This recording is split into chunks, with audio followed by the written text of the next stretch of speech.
thought it was a MAGA hat. I was like, not you, Wayne.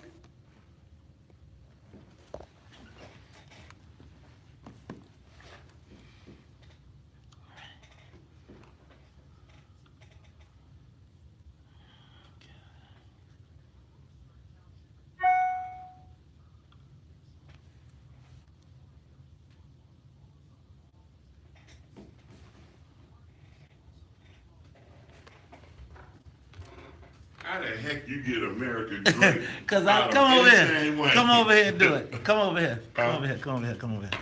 So I'm gonna get you in the camera. So look, Oh. y'all. I saw. Put your hat back on. I want to put it on your head for you, man. So I saw the hat from a distance, and I was looking. You know, when you see one of them red hats, you start thinking, "Oh Lord, here you go." So I come in the office. I'm a little sleepy. I look up. I say, "Not Insane Wayne with the MAGA hat." I'm like, "Not you, Wayne." Hey y'all, this Insane Wayne. He is the king of old school. Insane Wayne. I don't know how the hell he got Insane Wayne, America great out of Insane Wayne. Hey. I gotta get some new glasses, man. Yeah, something. Wayne's making B-sides great again. I know, right? He is the I know, king of right? old school. Right. Hey y'all, that is Insane Wayne. Have a good show, man. Thank you, brother. I appreciate you. Man. All right. Hey y'all, catch us. You know, sometimes we sneak on early in the morning. Y'all tune in at 5 o'clock. Take a moment, share the broadcast.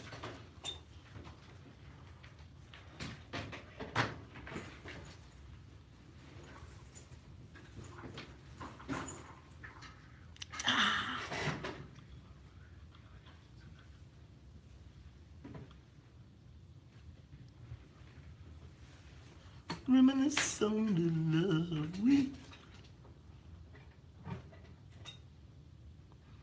Hey y'all, my tweet hit the heat map yesterday.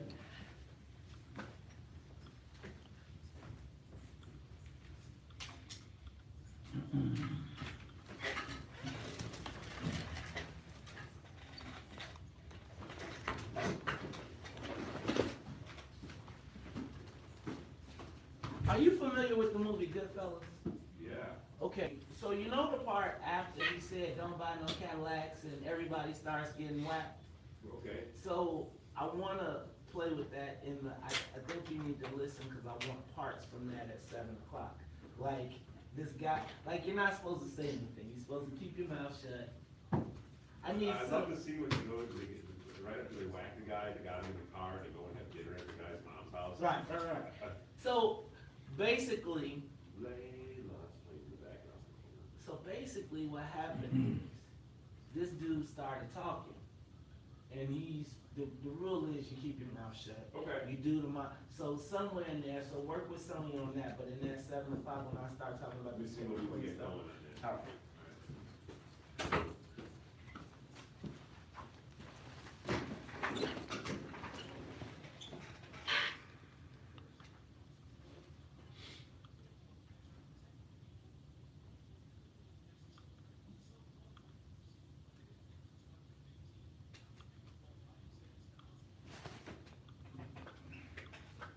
Good morning. Good morning. Trying to get myself together.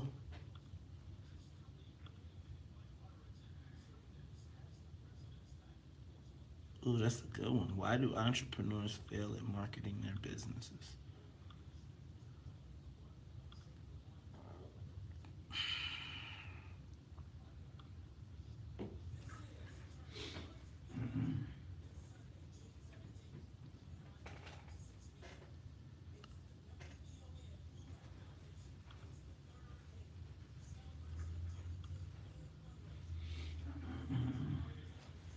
Bear with me, I'm trying to get everything set up, people.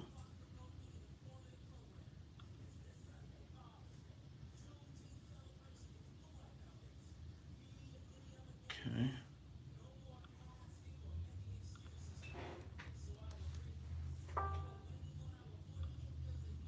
Can I tell you I'm still traumatized from yesterday's interview? I know that sounds crazy.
Brother Blakemore is in the Republican. He'll be in the general election. Be interesting to see how that works.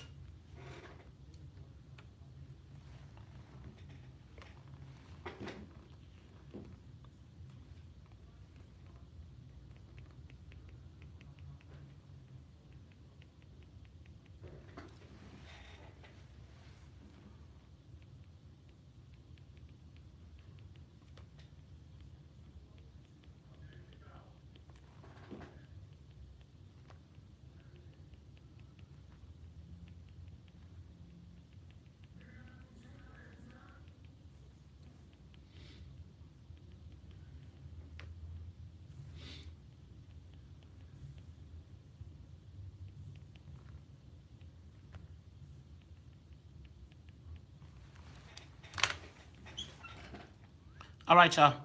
Take a moment, share the broadcast, and share the broadcast.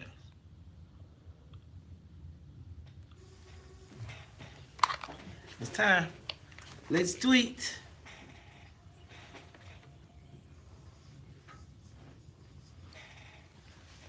Talk of Chicago, 1690 WVON. I love that part.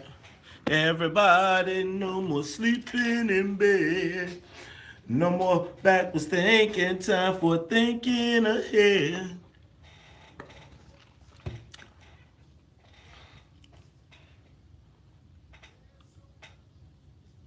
War and poverty. Oh.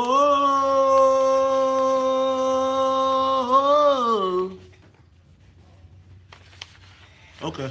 But that goes back to our point yesterday. Right. But let's not demonize that. Huh? Let's not demonize that. Well, that's my point. Right. Okay. And so this breaks it down. Each one. This is a story from yesterday. Okay. Okay. But there's still, and the way I find it, there's still one more older woman that was found. 26? Right. She was found 26 years old, yeah. Okay. That's why I'm saying, Okay, let me get more information on her. if we just... The world won't get no better. We gotta change it.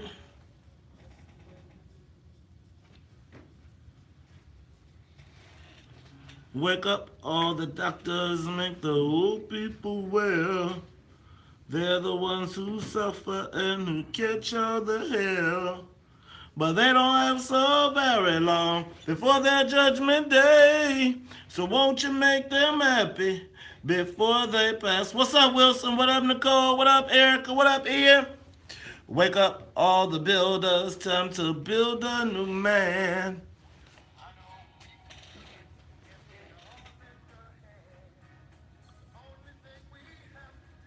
Just put it in our mind. They do it every time. The world won't get no better if we just let it be. Na na na na na na na na na. The world won't get no better. We gotta change it. Good morning, Chicago. Good morning, world. This is the WVON Morning Show. I'm your host, Maze Jackson. Got my man Charles Thomas in the building. Charles, how you feeling? Man, looking outside, I love these long, sunlit summer days.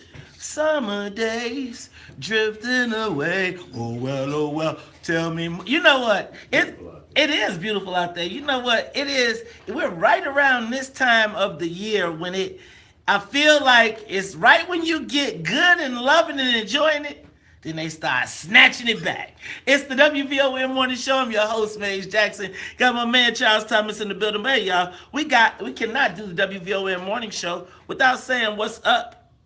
Oh, Lord. Is that it? Could it be that today's featured soundtrack is Purple Rain? Calls you and let me tell y'all, this is the WVON Morning Show, soundtrack of our lives, Black Music Month, and today's featured soundtrack, Purple Rain by the one and only the illustrious, the purple one, Prince. Y'all, I'm about to be in rare form tonight. This morning. Hey, but before we get started, gotta say what's up to Annette Flournoy in the newsroom. Annette, how you feeling? No, wait a minute, hung out. Wait, Pam don't hang out. What you talking about? What y'all? What y'all didn't have a drink, did you? Oh, okay. Yeah. Oh yeah, you was up late then. Oh, you was up late. Cause you know how you ever been to church and the preacher take off his watch and put it on the pulpit? Right. Yeah, and you know that was it was showtime. You know they was doing it. Oh.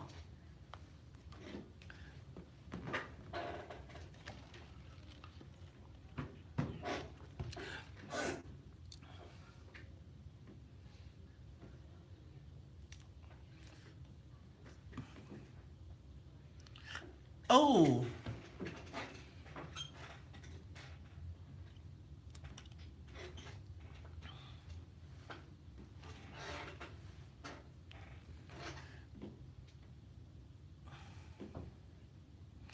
Our one and only gospel sister, God loves you and there's nothing you can do about it. Boy, I love me some Pam Morris, boy. Woo! Hey, but you know, we got to get this plane up. See how Sonya be doing you? How it's kidnapped. Look, you know, but that sound making that laugh you hear in the back. He chilling in the bed. He trying. He ain't on the floor. He got a remote in the bed. He be like, pass me the cupcakes. Hey, now next up, you got to say what's up to the musical conductor of the Soul Plan because we got to get this thing up off the ground. Miss Sonya Escobar. Sonya, how you feeling this morning? It is feeling like summertime. Finally. Hey, y'all. Now, you know how it goes in the WVON morning show. You got to celebrate your wins. And once again, y'all, the WVON morning show has hit the big time. Charles, page 2, Chicago Sun Time. Break it down, brother. Well, I mean, Mary Mitchell, you know, I call her the lead columnist at the Sun-Times. I mean, I think she does a fantastic job in terms of what her role there. But, I mean, she quoted our exclusive interview with Perry Irmer, where Perry of the DuSable Museum, where 7 board members suddenly resigned, as well as the chief financial officer. They have a situation going on over there. She quoted from our interview with Perry Irmer, where Perry Irmer, who is the CEO of DuSable, gave her version of what's going on over there. And Mary took issue in her column with Perry's assessment that everything was fine at the museum, because clearly everything is not fine at the museum. But Mary Mitchell apparently ran into some of the same problems of not being able to get any response from any of the resigned board members. We have been unable to get any response from any of the resigned board members. However, the wife of one of the resigned board members posted on Facebook another version of what's going on over there and took issue with Perry Irmer. So there's a conversation going on. And, you know, WVON, as we have been doing, is igniting the conversation. And yeah, that's good. That's what we're supposed to do. And I think we're also taking control of the narrative of what's going on at the museum, which is the museum needs money, it needs help, it needs some support from the community. That's what it needs, bottom line. The minutia of what's going on between the board and Ms. Irma, that's one thing, and that's drama. But the bottom line is that in this situation, the DuSable Museum of African American History is in great peril right now, is at risk. And this institution, if folks don't come to the rescue, you know, it's on the line right now. You know, I think what we're seeing at the DuSable Museum right now is probably one of those generational disconnects. And I think one of the things that happens is that legacy, for it to continue, I think we really got to start looking at who the future is as compared to, I don't want to say negating the past, because the museum is history. But I think when we look at how things used to be done as compared to how they need to be done, it's a new generation of black folks that demand or expect accountability. Yeah, And they it's, do, and that new generation of black folks is not stepping up. I'm I not sure think if the it's not old, stepping up. I'm not sure if the old generation has actually stepped up. They stepped up to form a museum. You know what? Let's talk about that when we come back. It's the Talk of Chicago 1690, and we got traffic and weather when we come back. So, you know, my concern, Saved by the Bell.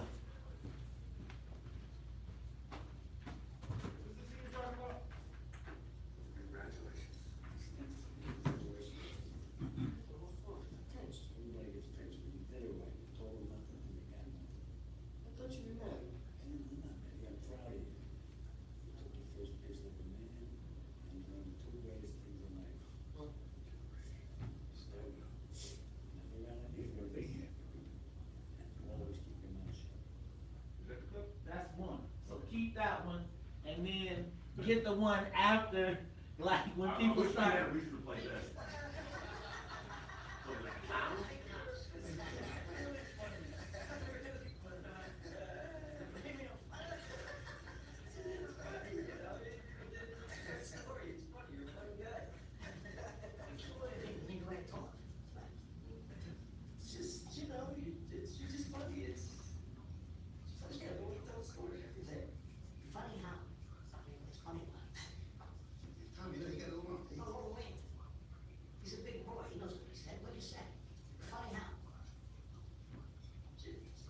I think we can work that in. You can work that in. Let me find the other clip. But you gotta get, when they start, like with the music, like something about that, you know, people know, like once you get whacked, after you start talking, you wind up dead. That's the clip we're looking for. Yes. Okay. So, you know, I think one of the things that I think when we talk about DuSable, my concern oftentimes is that we make sure we manage the let me just say that having had extensive experience with the resigned chairman, we all know he has the money, the financial wherewithal. And I think that you cannot expect people, if you know something is not being operated properly, you can't expect me to pour money into it. And I think that gone are the days of just trust me. And when you deal with black men who own multi-million-dollar businesses, they have a different level of expectation. And I think that when you talk about the next generation stepping up, if the key business leaders that we key on say something ain't right, then what makes you think the rest of the people, you got to get it right before I put some money in it? I'm not just going to invest in something that ain't operating right, right? So if you can't do little money, you can't do big money. So I think that there is a level of accountability that our generation has. And they don't just do things because they're black. We don't have the luxury of, we haven't had the luxury of affirmative action. We haven't had the luxury of being able to get stuff because we are black and that's just the way it's supposed to be. I think we in this generation have had to grow up and compete. And so now we don't just compete. Like, used to be a time when they say you just got to do this for black. Now there is no black budget. Now everything has to be justified. Everything has to be measured. And if the DuSable doesn't measure up, right, when you got to go into the room with the white boys and say, I'm investing my money here, but you can't show outcomes, then there's an issue. And I think that is the generational difference. The generational difference is black folks used to not have to have outcomes. They could just buy it because it was black and that was it. When you talk to people now, they like, man, you got to show me the programming. You got to show it to me. You can't tell me to pay for something that ain't working.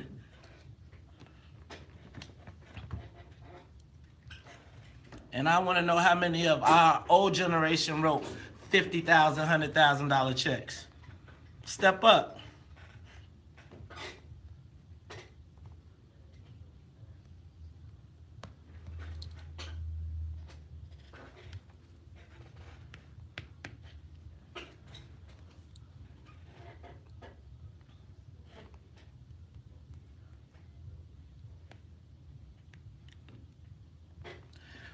You are tuned in to the Talk Chicago 1690 AM. I'm your host, Mace Jackson. Got my man Charles Thomas in the building. And Charles, hey man, it is a lot going on in the city of Chicago. Operation Push is here. Operation Push is kicking off their convention, as Annette said, but I think everybody's in town.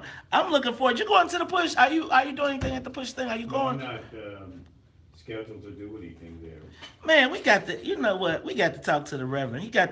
We should have had us a panel there or something. We could have had some good conversation.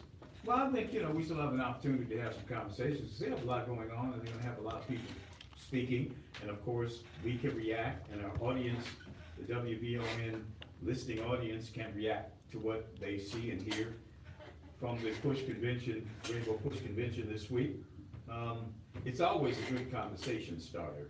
Yes, it is, and he's always got people coming into town. Hey, did you see your boy Willie Cochran changing up the money on him? We reported that here. I don't know what it was one. Yeah, I know we did. Did we report that? We mentioned that he was. We thought he was thinking of right. Yeah, well, now he said I think he pretty much said, because you know what, it was people circling. But does he still have a federal case? Yeah. An active federal case? An active federal case, but he also has a job right now, and maybe he's trying to keep it. Or maybe he thinks he can beat the rap. Man. Or maybe, as some people have suggested, maybe he's flipped. Maybe he knows some stuff that he can cut a deal.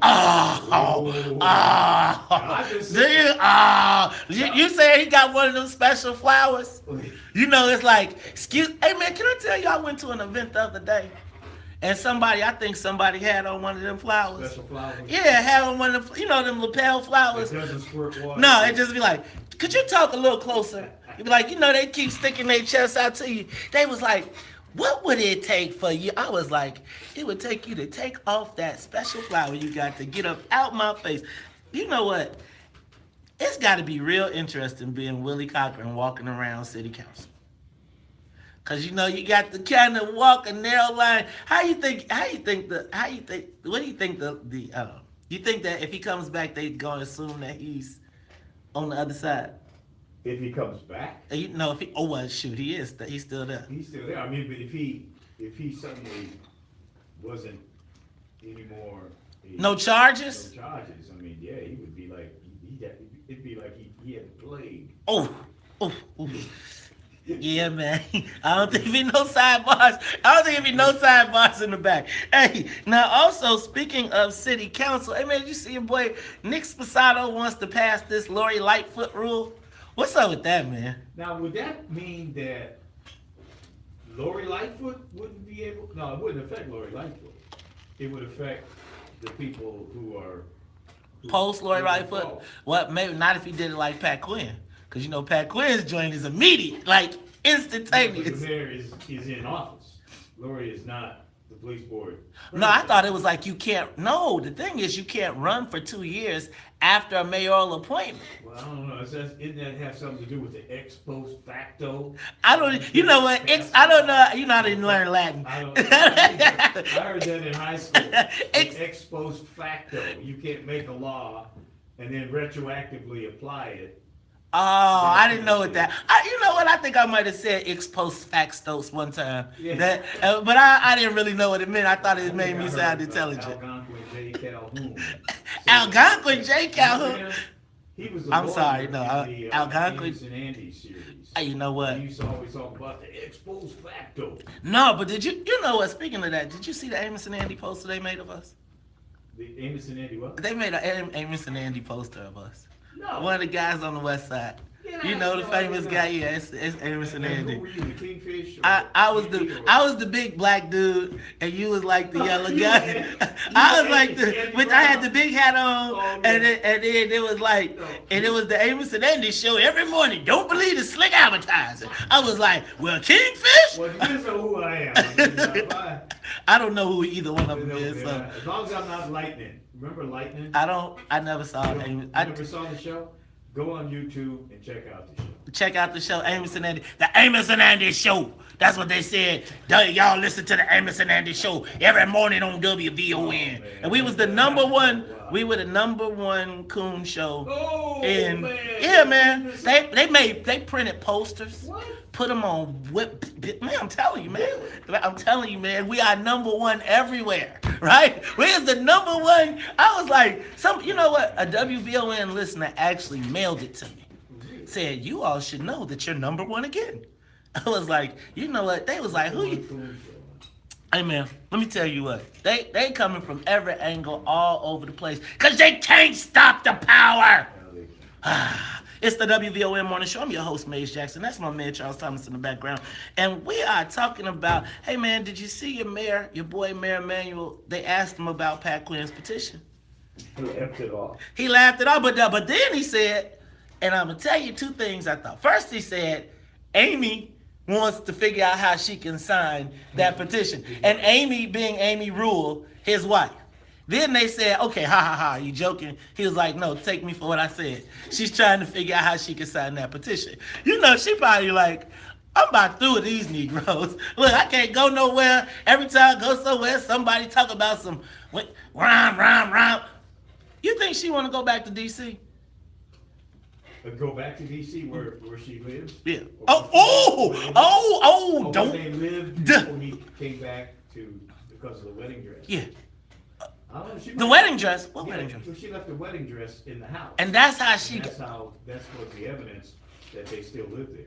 Man. We know when he went to Washington to work for Ron. Oh, right. Clinton and all that. Yep. But they always left that wedding dress in the basement of the house that they owned and rented out. But as long as that wedding dress was there, that meant it was their house. Well, Charles, He lived there. so he was a Chicagoan. He's a Chicagoan. Through and through. Even though he couldn't tell you where to get a good Italian beef. I think my girl Kristen McQuarrie said that he needed GPS to find any address in Chicago. But Charles, stop. Because I was just thinking, did you see the front page of every newspaper? Rahm has done it again. He has got Elon Musk to come to Chicago and use the Super Flintstone boring machine to drill underneath the ground to get us to O'Hare in 12 minutes or less. For less than $25. Hey man, have you ever been late? You ever been late trying to get to O'Hare? Oh yeah. Hey man, I'm telling you, I'll pay it. But look, let me tell you something. If he thinks they can do that for less than $25, when Daley was promoting it, a super fast train, he had the price high. It was going to be a high price train that only business people would want to. Mm-hmm. This is cheaper than Uber. Ooh, right, it is cheaper than Uber. Man, get that Uber. 100. That's why I think it's a political campaign event. See, because I was reading the article and I never saw when. They never had a date. No, they did. They said they could have this up and running by 2022. Oh, so that's just long enough for him to be reelected Absolutely. again. Oh! And also, they had nothing in there about an environmental impact statement. You mean tell me you're going to bore a hole underneath Chicago neighborhoods and underneath the Kennedy Expressway, and you're not gonna check with the EPA or environmental impact statement? Hey man, this Rahm Emanuel, man. Do you know Rahm brings everybody to Chicago, man? He has brought international celebrities. I mean, Elon Musk, this is the owner of Tesla. He's flying the SpaceX rocket. He's bringing the world to Chicago. Tesla about to go pro. But is he a Chicagoan? Who, But is it he? No, Rahm. You know he brings everybody. But you know what, Charles? I want to do the Chicagoan test. I want to know, how can we really test if Rahm is from Chicago? Because he bring everybody from around the world to Chicago. But how do we know he's a Chicagoan? What makes you a Chicagoan? Let's ask that question when we come back. It's the Talk Chicago, 1690 AM.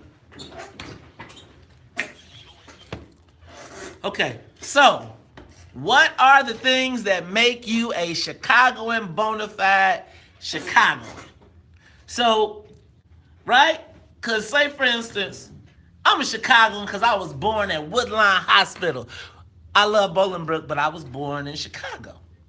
Then I moved to Bolingbrook, then I came back. But what makes you a Chicagoan? What are the things that you have to do, know, love, expect? I mean... I didn't want to interrupt you. Oh. Hey, let's agree that I'll usually wait till you finish and then we'll... Okay. Okay? All right. So talk to me and tell me, what makes you a true Chicagoan? What you got to do? Where you have to be? Where you have to live? What you have to eat? What you have to drink? Where have you had to go? Because, man, maybe everybody ain't a Chicagoan that we think. All words that start with T officially start with D. This, that, and the other thing. That's for the white boys. Because my mama would have been like, oh, but that's because I was in So Bolingbrook. I'm having a hard time finding that clip from there. I got the one that. So you see saw. if it's a different one. See if you can find another. I just went through like Godfather and Fish. You like Oh, we need a clip that's like you did that. We need a clip that's like when you tell. It's like you want like Luca Bryan, like I don't know how, like something that. But wait, no, Okay, it might not be from Goodfellas. it doesn't have to be from Goodfellas. Okay, I'll find Yeah, something like Okay. I got it. I thought I was your boy. Wait.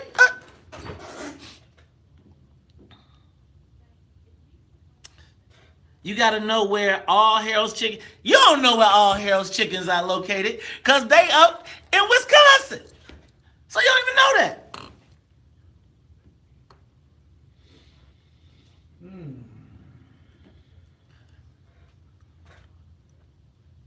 What makes you a Chicagoan? What you got the man? If you got a 312,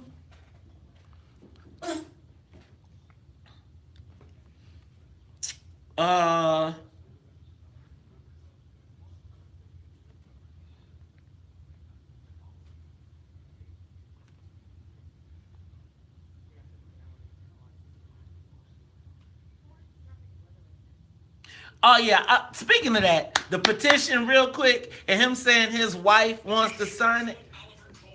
I believe that him saying he wants to sign it, I'm with you, Representative. I think he did signal he was in trouble, and he signaled that he may try to step out.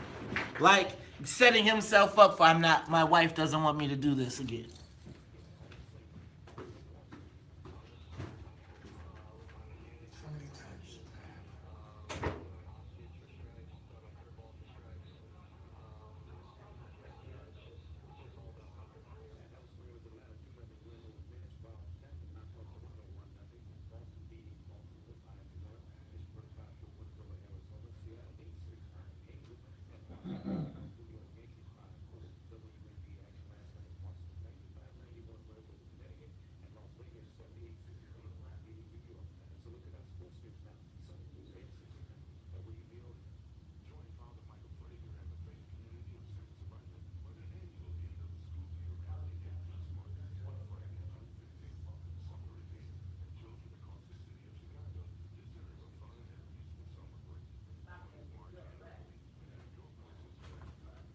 I'll tighten it up too. Yeah, that's good. That'd be good.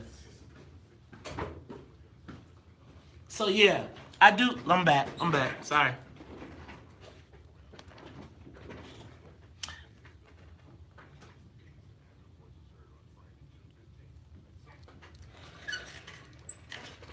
When we say Harold's, have fried chicken ready, right? All right, y'all. What you gotta do to know you from Chicago? What?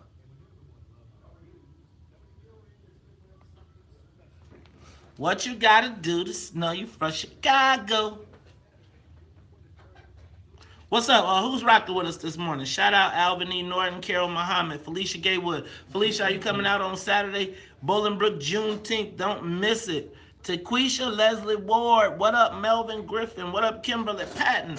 What up, Dr. Darlene? What up, Marquin McDonald? Marquin, congratulations on the birth of your new child. Congratulations. Proud Papa. What up, Reverend Hunter? What up, Commissioner Carrie Steele? Hey, Tennille Jackson. What up, Alicia Benford? What up, Mark Allen? Hey, y'all, Mark Allen, the services for his father, I believe June 22nd. Did I get that correctly? Mark, if you want to inbox that to me, I will put it up there. What up, Daryl Murray? What up, Hannah Jubei? What up, Michelle Dowdy? What up, Tennille? What up, Oscar Ortiz, Nanette Jones, John Wagner, Sonia Escobar, Quaku, Big Rap, Carlton Brown, Kemet Pryor, Sheila Aiken, V Greasy in the building. Double J, but we need to get us some Matt O'Shea on the phone. Elena Moore, Mike Brown. Mike Brown is ixo posto facto. What up, Elena Moore, principal? We gotta get you in here. Hey, Darlene, you got about one more of those. You're gonna be in space. What up, Sheila Muldrow? What up, Daryl Murray? What up, Sammy Moe? What up, Michelle Dowdy? What up, Henry Hartsfield? What up, Janice Williams Griffin? What up, D.U. Thou? I don't know what that one is. Help me out with that one. What up, Rodney Ware? What up, Carlton Brown? What up, Mark Allen? What up, Daryl Murray? What up, JGB? What up? Okay. You got one more. You're going to be in super outer space.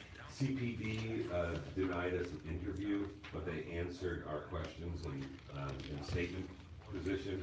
So you see the question, their answer. Sup, Hudson? Where is it, where is this? This is from CPD. Okay, but they didn't give us any percentage. Well, it's JGB. It'll go. Why don't you host me down in P-Town? Telling you, you should just host They didn't answer. I have a Facebook Live one-on-one chat, Maybe right? I mean, I didn't read it all the way through. I just printed it. Let's talk to the people in This one Peoria. is one of those Around the country. in, Beulah. Beulah. McLeod, good morning. So they declined interview. Well, didn't decline. What's up with They did not CPD? decline. The person for today is preparing for a court case this morning. They So it's a couldn't come- serial killer on the loose, and they can't talk to us? Well, they did answer the question if there is a serial killer.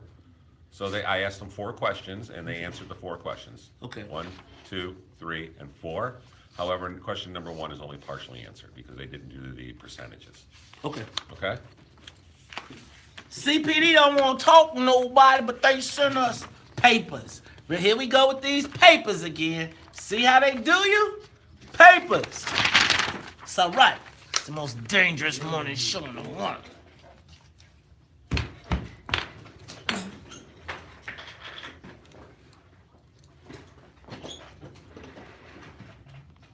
people of Chicago, Bruh. they would tell you that putting tanks on the street. Evanston, Richard. You're from Evanston. In order for you to I know what work the in weather's like in Chicago Chicago, you gotta every read the newspaper. week. You're not from Chicago, That is bruh. not true. So let's be Listen. very honest. No, you're not from Chicago. So I'm telling you provided Okay, Mr. B. information and you don't I even know sometimes get the this. you don't even know the environment. sometimes You get didn't this. live I'm there. in Chicago I once lived on a the week. south side of Chicago. I'd rather be with you. Yeah. Say I'd rather be with you. Yeah. You are tuned in to the Talk Chicago 1690 AM. I'm your host, Mayor Jackson. Got my man Charles Thomas, and that was our guy, Gianno Caldwell. You are not from Chicago, bruh.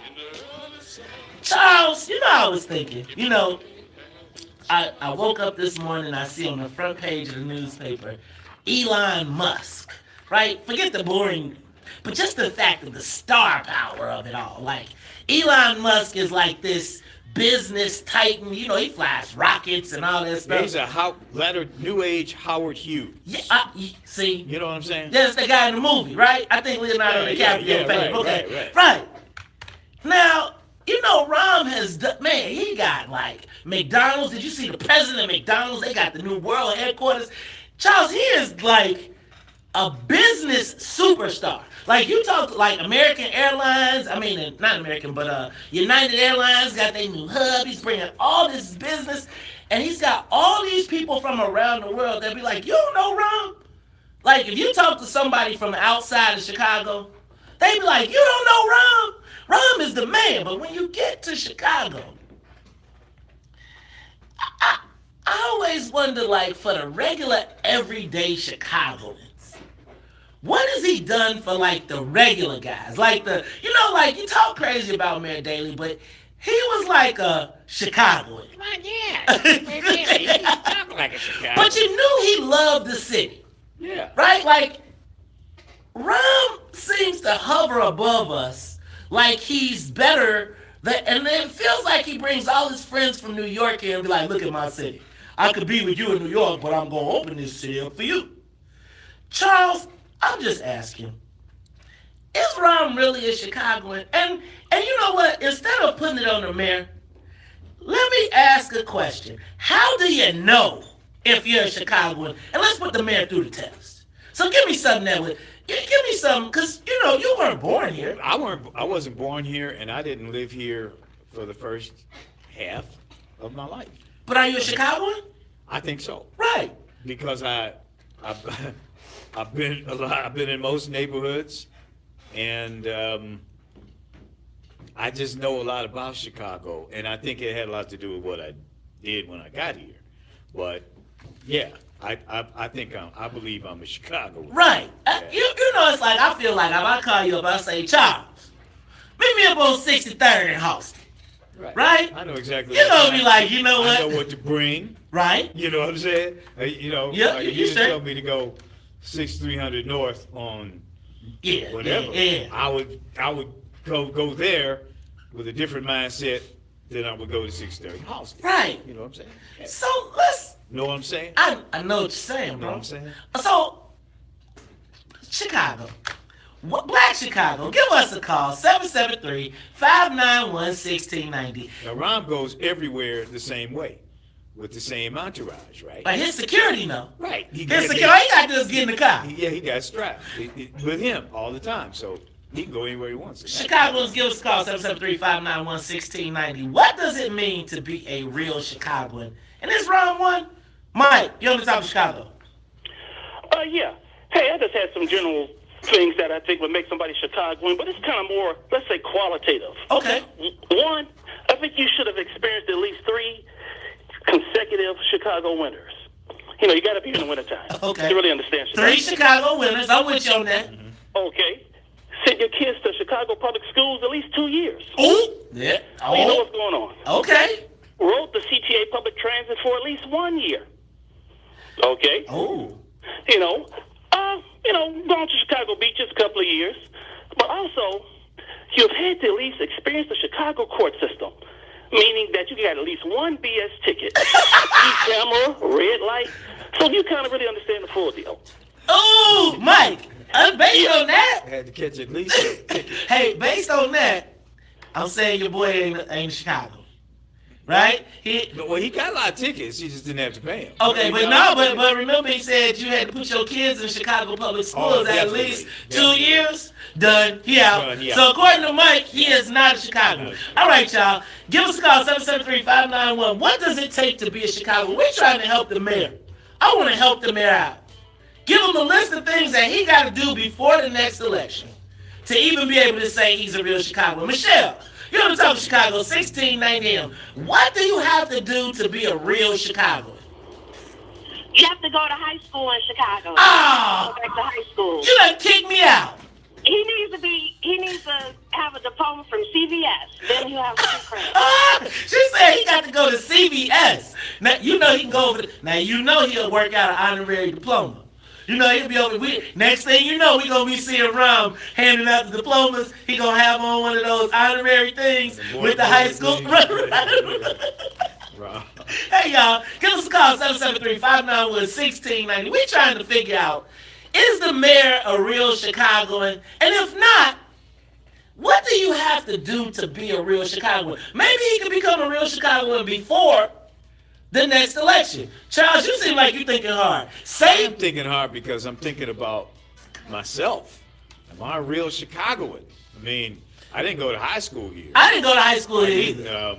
Hey, man, I'm going to give you real Chicago. You got a real Chicago. You know what? I'm passing out the real Chicago passes today. You got a real Chicago pass. I'm taking my pass.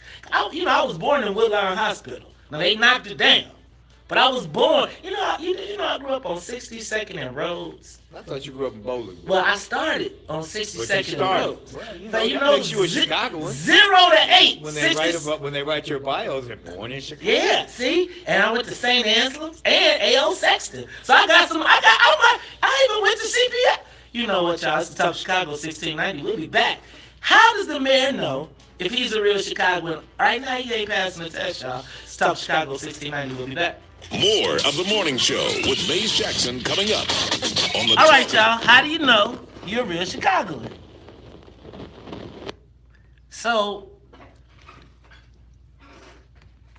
get 10 traffic tickets and how do you know?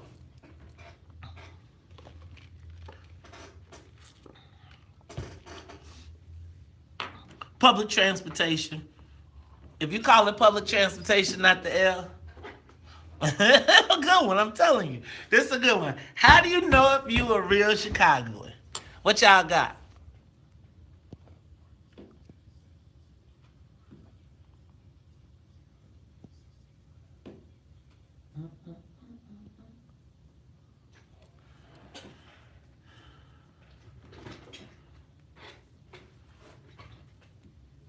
Mike thinks Rhyme is a Chicagoan. Well, Rhyme could be. What makes you Chicago strong? Knowing navigate the city in good time, having knowledge of neighborhoods, history of the city, politically, restaurants downtown. Oh, what's up, Joe? Right. What if the mayor came up and said, what up, Joe? What's up, Joe? That'll make him West Side Chicago for sure.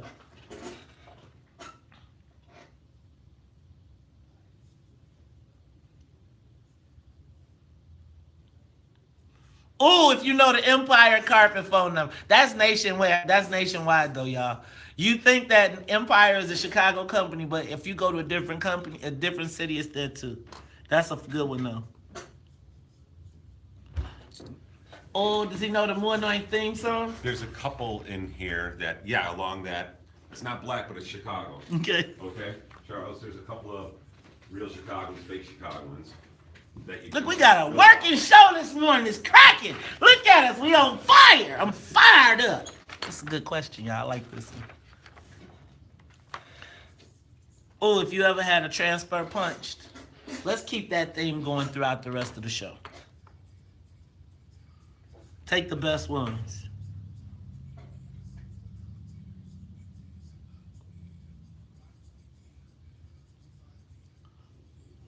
So if you were born in the city, that counts. I had to put myself in that. Tania, you're a Chicagoan too. You know you only got 1 year.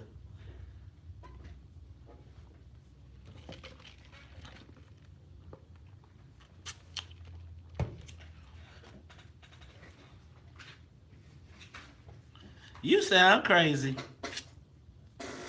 I graduated from kindergarten in Chicago. What you talking about? A.O. Sexton. Okay. Alvin, if it's ride the red line more than 3 times, I ain't going. My public transportation issues may be that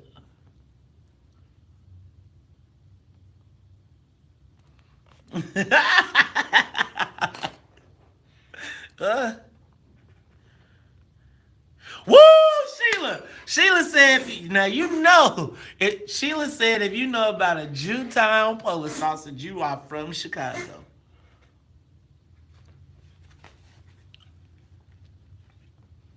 And gym shoes. You don't say sneakers.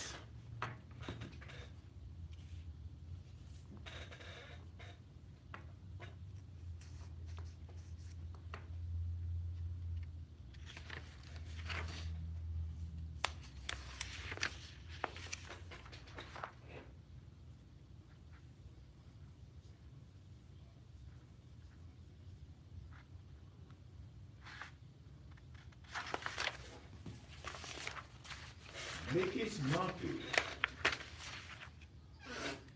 Oh, y'all killed the Jewtown Polish? Did I? Love, did I?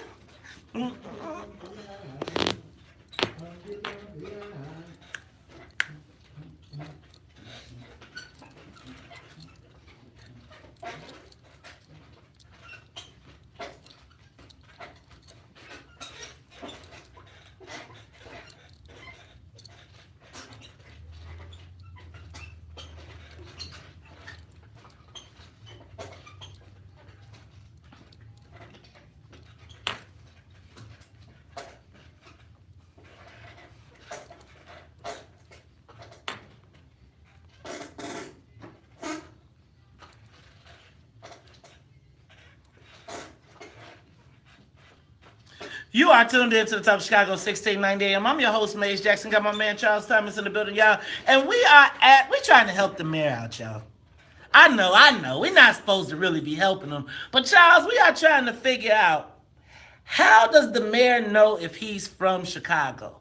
How does anybody know if they're a Chicagoan? Right. You know, we done heard some good stuff, man. I got one. What? You either have to be Sox or Cubs. You cannot be both. Oh, wait.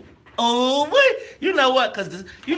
I'm going to take that one. Let's go to the phone lines. Let's see what Mike has to say. Mike, you're on the Talk of Chicago. How you doing? What's up, Mike? How you? Hey, now, man, you got it wrong. Rahm Emanuel is Chicago. It's those of us who've been here for years who are no longer Chicagoans. Ooh. No, Mike, we can't give up our city, man. I'm not going for that one, but I will tell you, one of the things I was thinking is that if you make he might be a Chicagoan, because if you make all your friends rich, right, like super rich, then that might count, man. At our expense, that might count. But Mike, I don't think you think Ron done flipped the tables and now we living in a new Chicago? Is that what you're trying to say? Without a doubt. Man, thanks, Mike. Charles, the space age Chicago, see, maybe they trying to make us like aliens, right? Like maybe they trying to flip the script, like they gonna put downtown in like a bubble. See, I'm telling you. That's exactly what they're doing. Man, and then he got Elon Musk coming. I'm telling you, they're gonna put a force field around downtown. They're gonna protect all the white people. You're gonna have to have a pass if you black to get in the city. I remember when the taste of Chicago was Chicago. Oh, now they got Lollapalooza. Right. Come on now. And Chicago gourmet. Yeah. Right? So now you can't get the 10 for 10 tickets. Now you gotta go to Chicago Gourmet. They want $125 up front for a hamburger. Let's go to Charles. Charles, you're on the Talk of Chicago 1690 AM. How do you know if the mayor, anybody, is a Chicago? I got 3 of them. I got 3 quick ones. Okay. All right. When you used to ride the bus, the little punch holes from punching the transfer used to be all over the bus close. Yeah, my mom used to have that one. I remember that. What about Biggie Smalls and tongue twisters at the Regal? Oh, the Regal in itself, man. You're right. Go ahead. You said tongue twister, so you went way back. And when I seen Biggie had on some Timbs, they was kind of run over. This was before he was Big Papa. This was early Big. Big Slopper.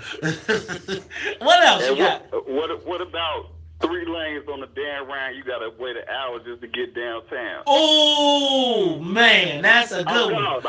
Hey, thanks, Charles. What do you have to do to be Chicagoan? Hey, Charles, I got one. What? You had to have at least been in line at a Harold's for longer than 15 minutes. You have at least had to be, you know what? You got to know where the Harold's, you got to know where at least 3 good Harold's chickens are. Fried chicken. I really like that with my bacon. With side fried and the large. You think, what you think? You think the man ever had Harold's? Do you know? He got Harold's. You know the address of your Harold's. You got to know the number of your. Oh, now I don't know if I know the number. 86. Harold number this. See, I just be like Hyde Park, 87th and a damn right. You know, I don't know if I know the exact number. I don't know the number, man. I just came up with that. All right, let me ask you, Charles. What else makes you a Chicagoan? Do you think you could give the mayor an address on the South Side and he would know which side of the damn Ryan it's on? I think you got to know what side of the damn Ryan you're talking about when you go south. Oh, without a doubt. That's critical information. Right. You think you got to know that. You think if we told him you got to go to 69th and, well, probably not 69th and Woodlawn, but I'm trying to think of what else. Come on, y'all, give us a call, 773-591-1690. How about you went to, what else makes you a Chicagoan? Do you remember the projects? Oh, that's one. You know the theme song to Moving On. Theme song to Moving On. You remember Tommy? Do you remember Tommy? Boy, I used to love Tommy.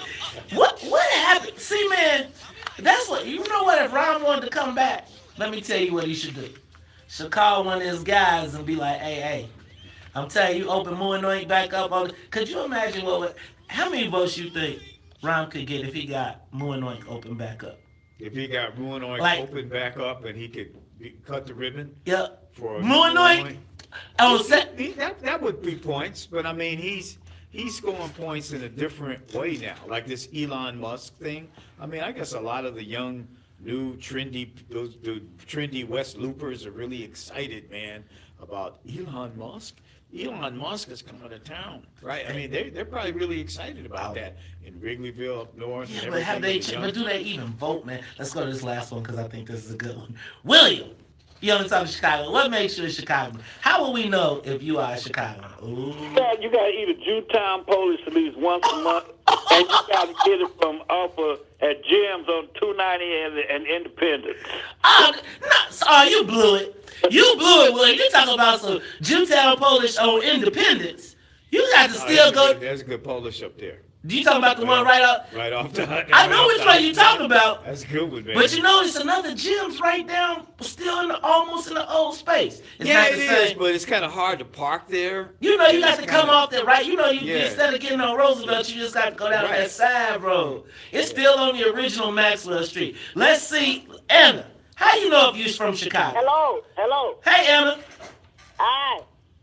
If you were born at Cook County Hospital, you're a Chicagoan. Ooh, so you know what? Those are like automatic passes. Like if you was born in Cook County, you just get Chicago for life, no matter what. You could have left. That's citizenship. That's citizenship. See, that's what they trying to do now, Charles. They trying to get us. Hey, it's the WVON Morning Show. I'm your host, Maze Jackson. Come on, man, Charles Thomas in the building, y'all. We are all, when we come back, we're going to talk about the breaking of the silence. Kevin Quinn yesterday released a 14-page rebuttal to Elena Hampton and Me Too. Hey, man, I think the Madigan regime is cracking, Charles. You're not supposed to talk. You're not supposed to talk. We'll talk about it all when we come back to Talk Chicago 16. The talk of Chicago and the voice of the nation is Hold those 1690 calls. Hold those calls because I'm going to come back to those before we get into it.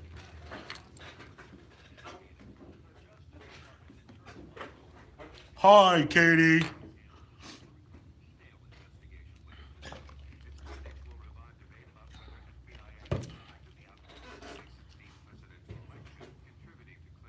I I was gonna say I have a funny one, but I think somebody would be offended. But like if you know where not to go if you from Chicago. If you remember Funtown, you a Chicagoan. If you can say the theme song to Funtown, I'm gonna give you a Chicago pass. Anybody know the theme song to Funtown? Remember this one? Funtown, Funtown for the kids and you. 95th and Stony Island never knew. Funtown! Y'all remember no Funtown.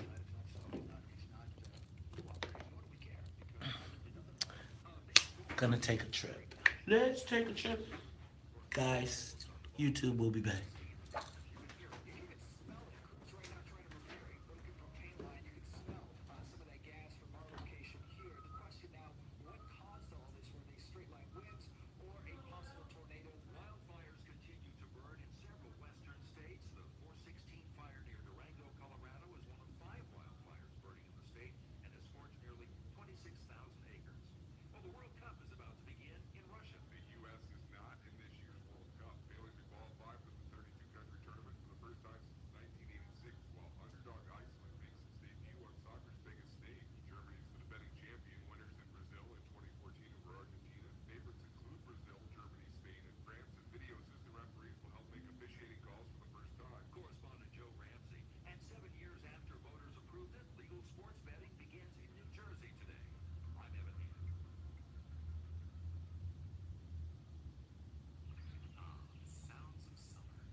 Joe Daly. I remember Fahey Flynn. He used to scare me. Dang, Charles, you remember Fahey Flynn? Did you ever work with him? Yeah. Yeah. I think I remember when he died. I remember watching him with his bow tie. I was kind of a fan of his growing up. I think I was a fan of Fahey Flynn too. But then it's like you look back and then you understand. Yeah. Like the Irish. Right. Fahey Flynn. You understand things as you mature. Yes. We are going to be talking about black suicide.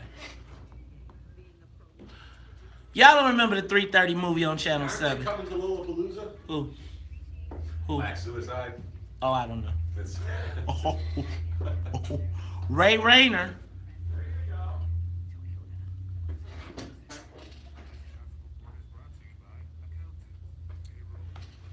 If you ain't never had salt, pepper, mild, you ain't a Chicagoan. If you ain't had no mild sauce, you ain't Chicagoan.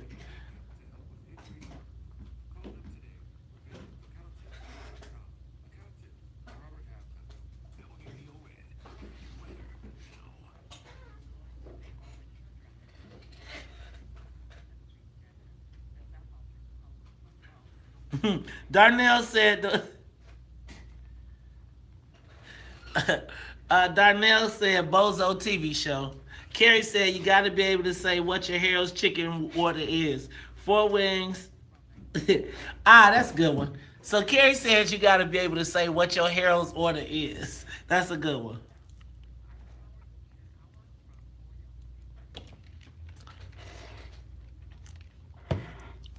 If your mom bought your gym shoes from Big Ben and rolls them for two for $10. Oh, Lord.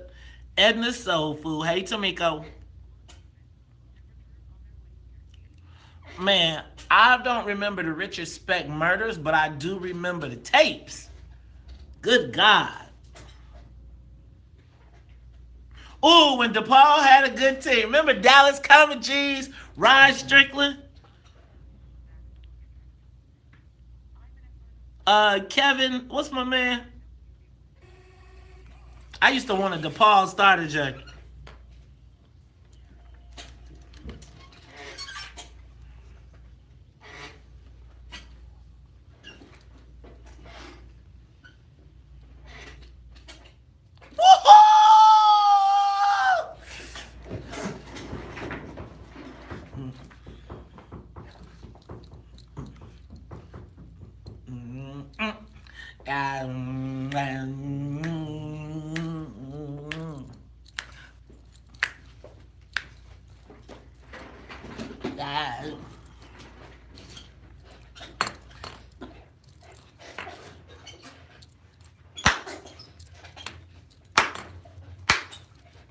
Dig, if you will, the picture of you and I engaged in a kiss.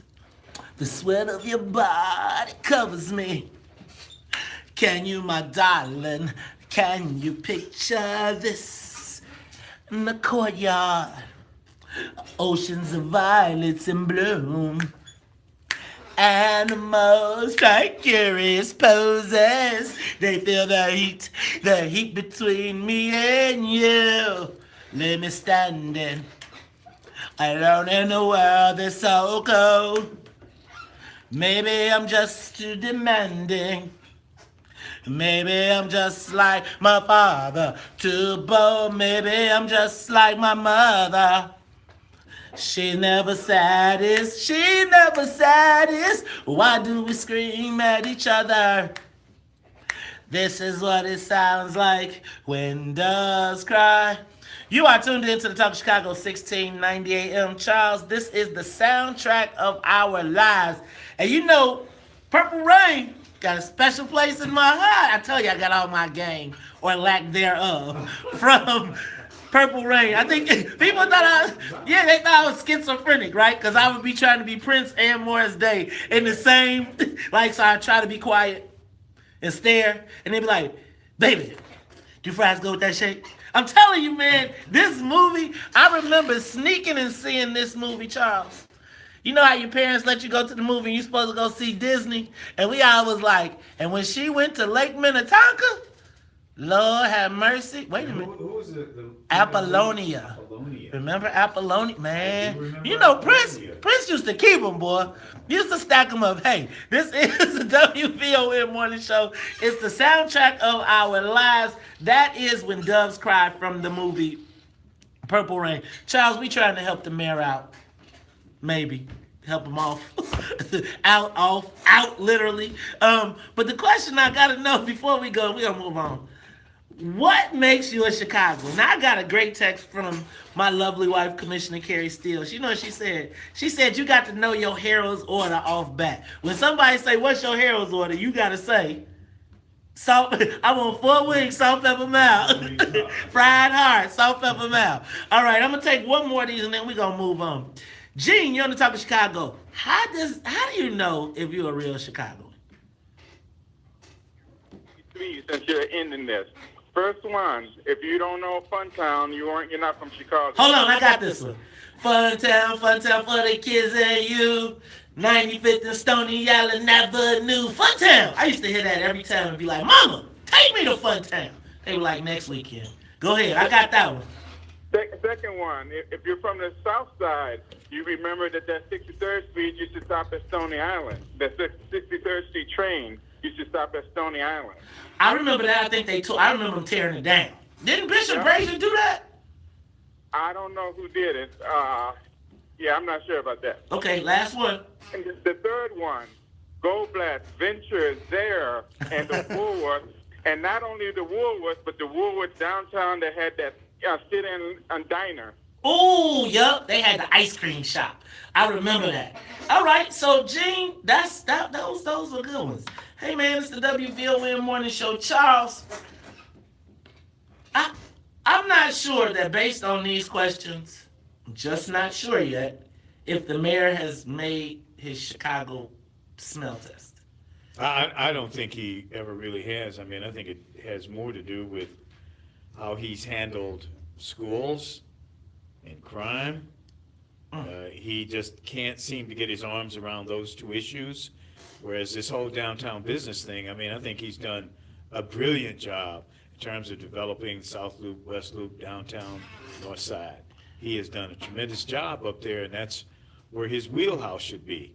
But a lot of those folks up there are somewhat transient. They're new. They aren't Chicagoans, by the way. They aren't. Right. West Loopers, right. No. And I think they don't vote. Right. They don't have the same political sensitivity, involvement. And you know what I'm talking about, the young, trendy. Yeah, the West millennials, Loopers. the West, the people, the good, right? They as long as they streets, as long as they Uber come on time, right. They all good. And they're not going to vote, and he can't depend on them. He needs the neighborhoods, and that's where he's having a problem, and that's why he's got so many challengers, because people know that. But I keep hearing people tell me that black seniors still like him. Really? Yeah, I keep hearing it. The black seniors, man, that's the ones that always put Matt Daly comes in. out. Right? Charles, I got one more that I remember. Do you remember Weeboats?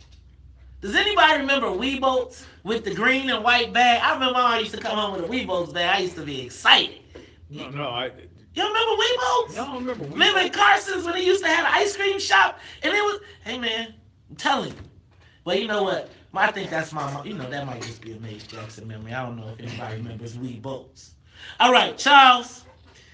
So, hey man, I'm telling you, we've been talking about this Mike Madigan and this whole Me Too thing. And Charles, I'm telling you, I think there's challenges in the family, right? I think the silence is starting to crack. I think we saw something yesterday when Kevin Quinn released that document that was a 14-page document called The Truth regarding Elena Hampton. Did you see it? Yeah, I read the story. Okay. And, read some of it. He apparently is trying to say, don't believe everything she said about what was going on in the organization regarding me.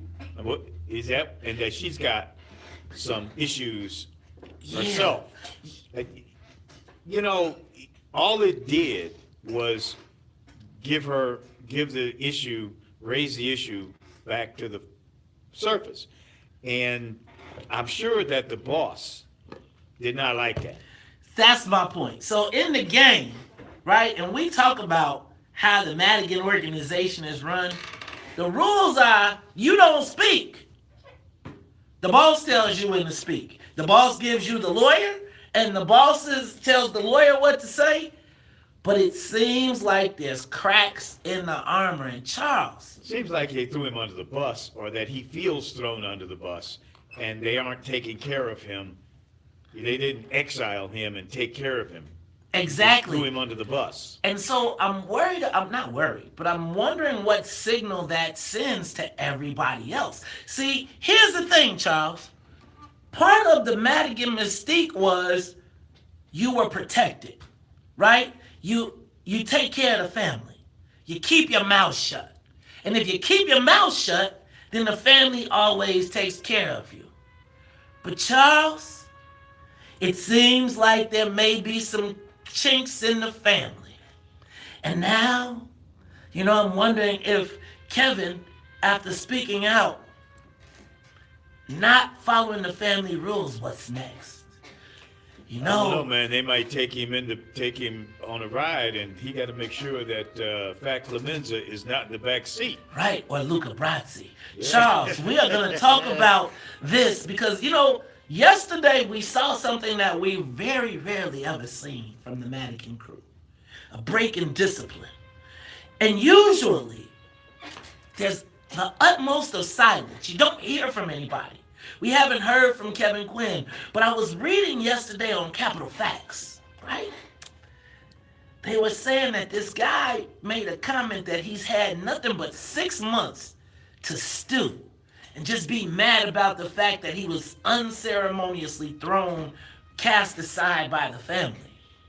Charles, I think we could be seeing the beginning of the end. When we come back, we're going to talk a little bit more about this. Y'all, it's the WVON Morning Show. I'm your host, Maze Jackson.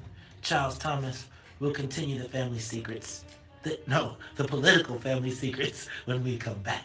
More of the Morning Show with Maze Jackson coming up on the Talk of 16 WVON. This is attorney Ernest B. Fenton. This Sunday, June 17th, 9 a.m. to 6 p.m. It's the WVON Blue Light Foundation. It's the 3rd annual celebration of Juneteenth and fundraiser. We are creating tomorrow's leaders with our Rites of Passage leadership program. We're providing thought-provoking and informative programs. Hey, Charles. It's this Sunday, Father's Day, Juneteenth celebration with the Blue Light Foundation. Me and many other guests. No more asking or making excuses for blackness or our greatness. No more waiting on our 40 acres and more bad news. We are laying the foundation and lighting our own passageway with blue light. Tune in. Father's Day, 9 a.m. to 6 p.m. Be inspired and join the Blue Light Movement.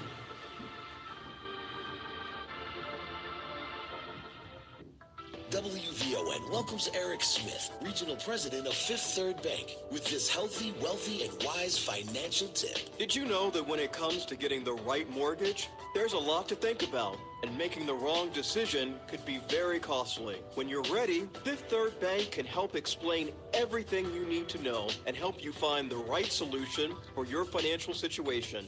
Loans are subject to credit review and approval. Visit FifthThird.com or one of their 50 Chicagoland locations for all your banking needs. This is banking, a Fifth Third better. Weekday mornings, put some pep in your step with a musical blast from the past. Enjoy Charles's Choice, sponsored by Next Level Health at 8:38 every morning. And Wednesday mornings at 8:05. WVON host Charles Thomas gives you a snippet of one of his favorite tunes from back in the day, when music had meaning. Listen to Charles's Choice weekdays in the 8 a.m. hour and become a fan. Powered by Next Level Health, a Medicaid-managed health care plan for Cook County residents with Medicaid. Next Level Health. I know y'all had a little radio silence for we producing a show. June is Black Music Month. Damn right. And the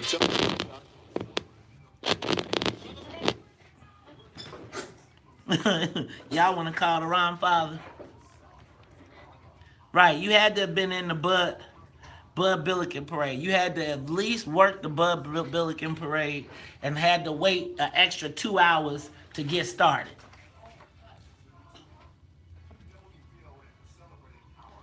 Oh, what you know about S&H Green Stamps? Somebody said the South Curve on Lakeshore Drive.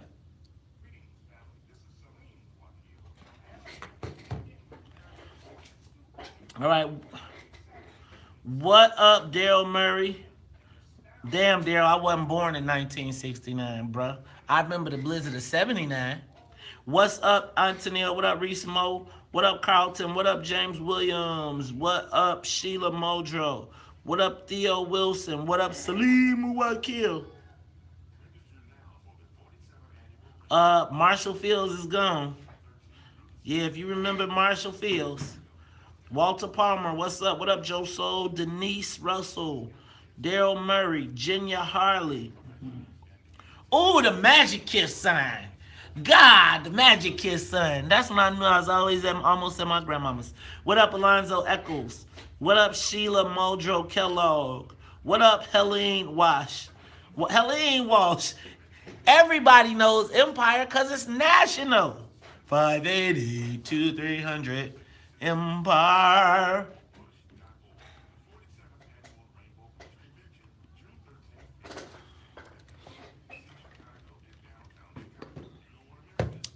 My mama used to come home with that green and white Weeboats bag. I used to be like, what you give me? That was when I knew I was getting some church clothes. What up, Kobe? Brazier and Finney got the L torn down. I told you, I knew they turned down 63rd.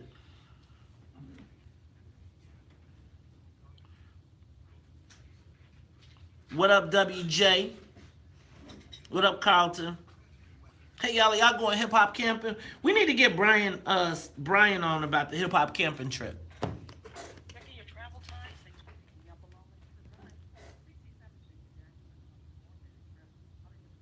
Empire was worldwide. Salim said the copper man, the Jay's Potato Chip Factory. Worked, walked, or attended the Bud. Okay. Ooh, remember when the Museum of Science and Industry was the best?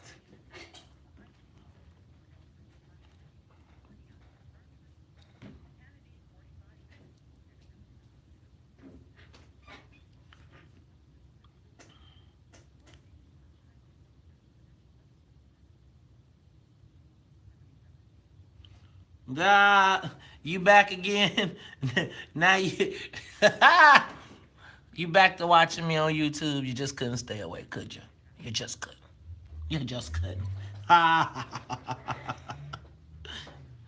It looked like they moved from Facebook to YouTube. You about to start that again? Do I have to do it again?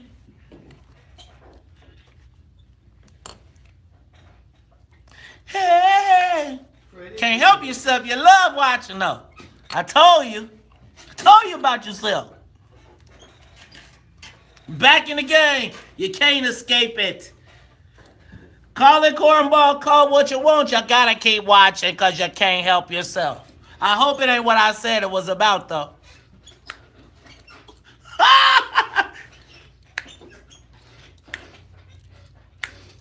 That's what I said. I'm talking to YouTube right now. I'm about to have me a live roast session. Get ready. I'm about to do them up. Cook them up.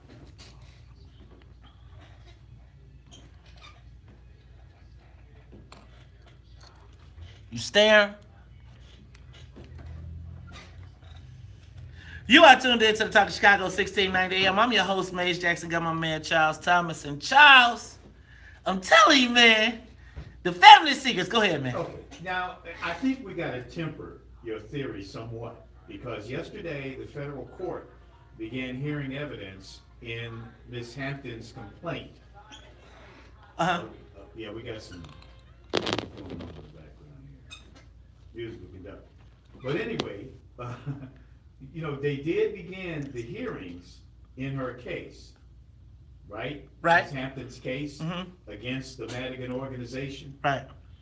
So I gotta think that this guy Quinn, who wrote this 14-page memo or note on the same day, is in real heavy contact with the lawyer, with the defense team for the Madigan organization. So it's a possibility that they had him write this and make this public for the news media to kind of try to put the kibosh on some of the charges that she's making about what happened to her. So I'm just putting it in perspective. No, I think that this did happen at the same time the case opened in federal court. But you know how that works, Charles. You know, once you start talking, it just never ends well. You did it right. You told them nothing and they got nothing. I thought you'd be mad. Man, I'm not mad. I'm proud of you. You took your first pace like a man, and you learned the two greatest things in life. What? Look at me. Never rat on your friends, and always keep your mouth shut. Hey, man, he didn't keep his mouth shut. What was that from? That was from that was from Goodfellas. Yeah, okay. That was from Goodfellas. So, you know, I was thinking, Charles, see, I think that this guy is feeling some kind of way. And you know how, like, remember on in The Godfather when the guy, he was thinking about trick telling?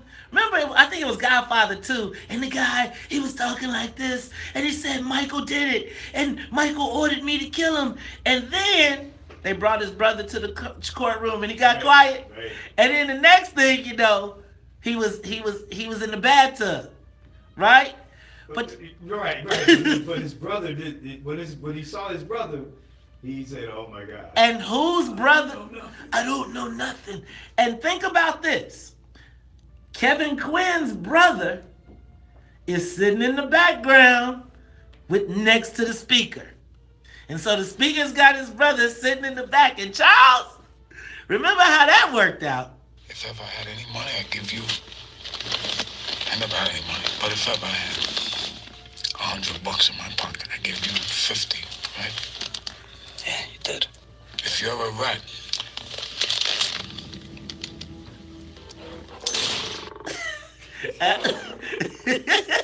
I'm telling you, Kevin Quinn. Hey man. Well, it's like you're calling the Madigan political organization a criminal enterprise. Charles, I'm telling you. You're comparing them to a criminal enterprise. Charles, I'm trying to create illustrations that our people can understand, that they can grasp. Because sometimes this political stuff gets a little murky.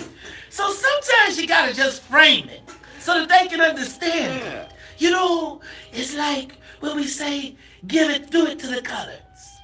Right? When you do it to the coloreds, I'm telling you, Charles, when you see the Madigan's organization has always prided itself on being quiet. No paper, no evidence.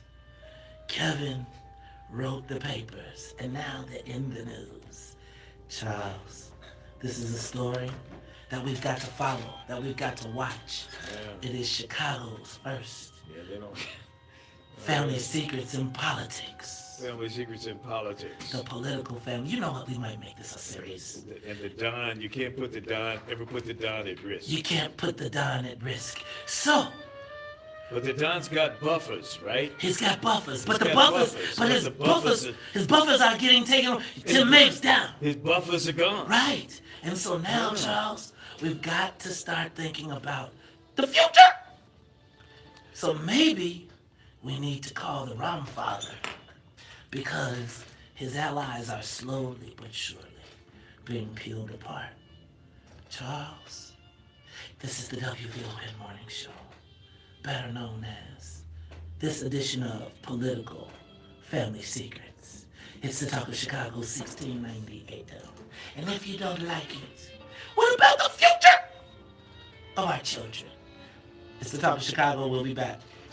Live from the WVON newsroom, here's Have a little fun. You still watching, Stalker? You still shade watching?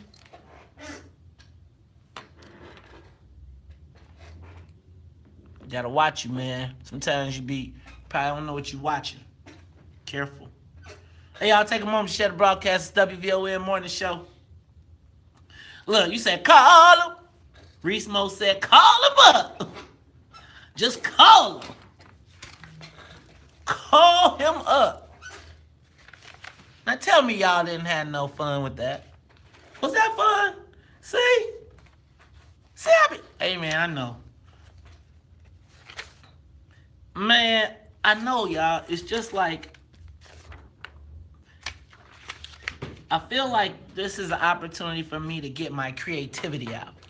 I hope that you all enjoyed the Godfather segment. It was hopefully entertaining and informative, right? I'm only just trying to have a phone call. I'm only just trying to have a little fun. Just a telephone call away. Call.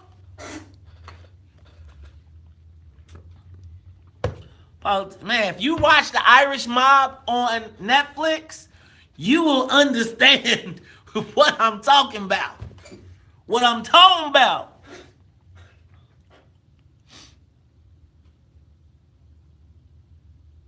Do you think they got... I went to go look at their pages, and I haven't seen Bruh Maga or Tiger Lily. I'm going to have to call Patah. Be like, he all right?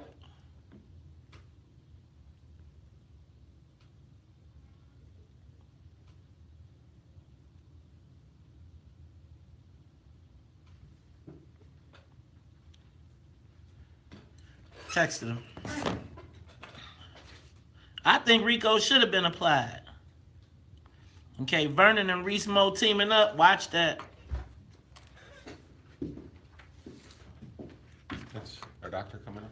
Ariel H. Sheftal. Is it Ariel or Ariel? I will ask her. Please. And I'll have Sonya tell you when she calls in. Just wanted to show you.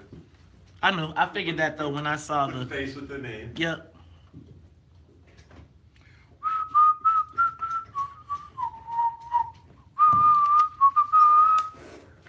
I think the YouTube might come down. I mean, YouTube is probably coming down for the Godfather, and Facebook might come down.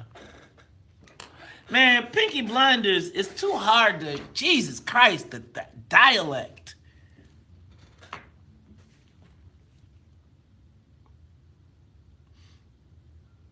Hey, y'all, this is what came up on my Facebook memories today.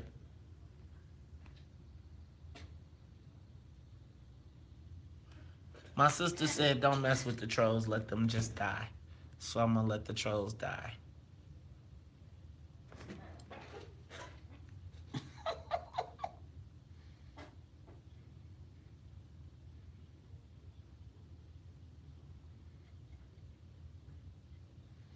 I'm wondering, is it blocked or are they blocked from seeing their stuff?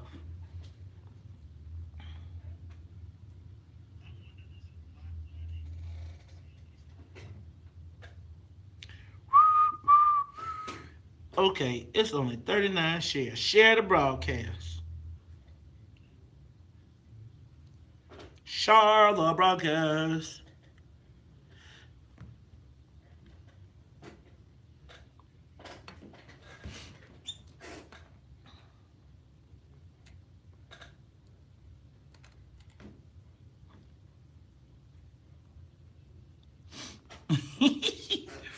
Take a moment. Who's rocking with us today? What up, Vern? Okay, let's see. Let's start at the bottom. Carlton, Vern, Ron Lewis. I agree Rico could be applied. What up, Antonio? What up, Vern? What up, Michelle Dowdy? Sonia Escobar? What up, Daryl Murray? What up, Carlton? What up, Joe Soul? Ron Lewis? Kobe, what up, bro? What up, WJG Collins? What up, Terry Bishop? What up, Ryan Lewis? What up, Jenya Harley? What up, Miko? What up, Salim? What up, Brian Gorman? Yo, we need to get you in to talk about the hip-hop camping trip, man. I'm going to be out of town, else I would have went, but I think you need to promote that. Ariel. Ariel? Ariel. Okay. Ariel Sheftel? Yeah. Sheftel or Sheftel? Sheftel. Ariel Sheftel. Hey, y'all, 51st and King Drive, June 23rd, the What's in It for the Black People Cookout. Don't miss it, don't miss it, don't miss it. I'm in Bolingbrook this weekend at the Bolingbrook Juneteenth, broadcasting live at 2 o'clock, Facebook Live, and then going on stage at 4. Do not miss it.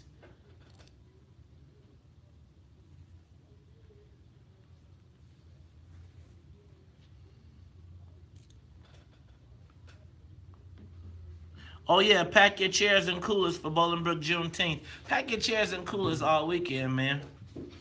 So this is mostly the 5 to 12-year-old range that we're going to be talking about here? 5 to 12? Yeah, younger kids. Wow. Yep. Well, I'm winding up. So I'm gonna wind this thing up from the Anthony Bourdain and no girl died, and black people don't commit suicide. That's what we've always heard. Right, and then hey, you're not serial killers either. Yeah. So they're the Chief Johnson, So it's probably a white guy. I agree. What's in it for the Black People Cookout is the 23rd of June. I don't know where my commercials are, but I have Todd send the audio to Brother Edward. Also, Bolingbrook Juneteenth. Hey, y'all, we getting it in. Every weekend, it's going down. Then don't forget the big 3.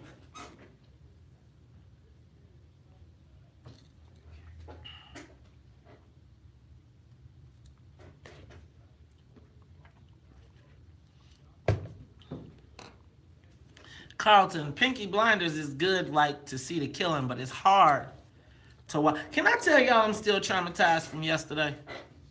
Can I just say that? Like, I could not stop thinking about that. Washington Park, Alonzo.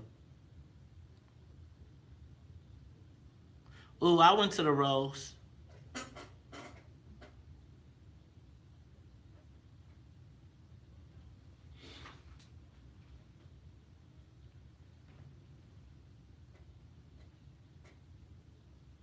Good morning, Leah.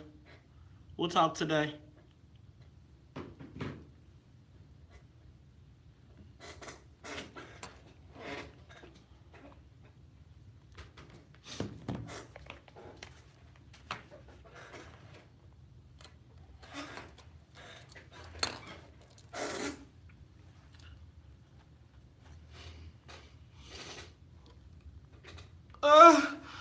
No podcast today.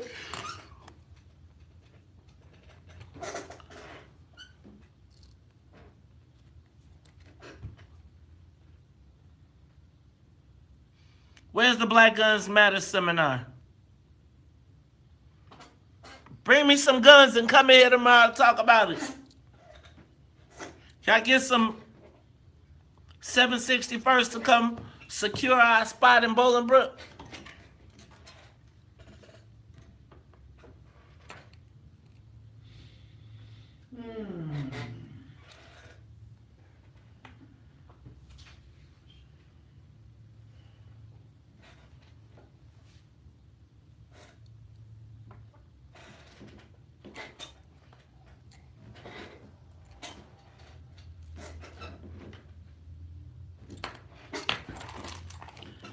Okay, I just need for y'all to see, because I can't pronounce this to save my damn life.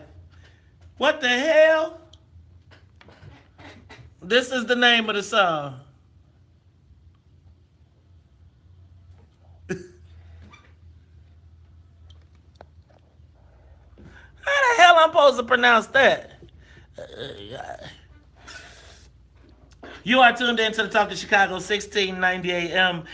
You know what? I would try to pronounce that. It's Sika Liza Kwaka Hanga Weka Wenga. That is, if I didn't get it right, that is ultimately the theme song from Get Out. For those of you that are in a sunken place. Child, speaking of sunken places, last week we saw the suicides of Anthony Bourdain and Kate Spade. And the thought was like, these people are at the top of their lives. How could they ever even consider suicide? Yeah, I mean, it blows you away because both of them clearly are very wealthy, right? Multi-millionaires, traveling the world, living a life that most of us dream about living, and they killed themselves. And mental illness is such an insidious disease. Yes, and Charles, I was thinking, like, you know how you say, how in the world could they even, with everything they got going on, you look at them and you see all the stuff they got and you say, how could they ever consider killing themselves? And then I started thinking about black folks and I was like, phew. Well, good thing black people don't kill themselves, right? We don't commit suicide, because I've always kind of heard that talk. That's a white folks thing. But then, Charles, as I was just doing a little reading, I learned that, did you know that black youth kill themselves at twice the rate of white young people? Black children? Yes. They're between the ages of 5 and 12. 5 and 12. You think about Kate Spade and Anthony Bourdain, and you say they had their whole lives to live ahead of them. But when you think about a 5-year-old or a 12-year-old committing suicide, it's almost unfathomable. And I thought that as we were talking about all these things, maybe we need to put this conversation in perspective. So with that in mind, we have on the live line Dr. Ariel Sheftal. She's the research scientist at Nationwide Children's Hospital. Dr. Ariel Sheftal, welcome to the WVON Morning Show. How are you? I'm doing well. Thank you so much for having me. Well, thank you.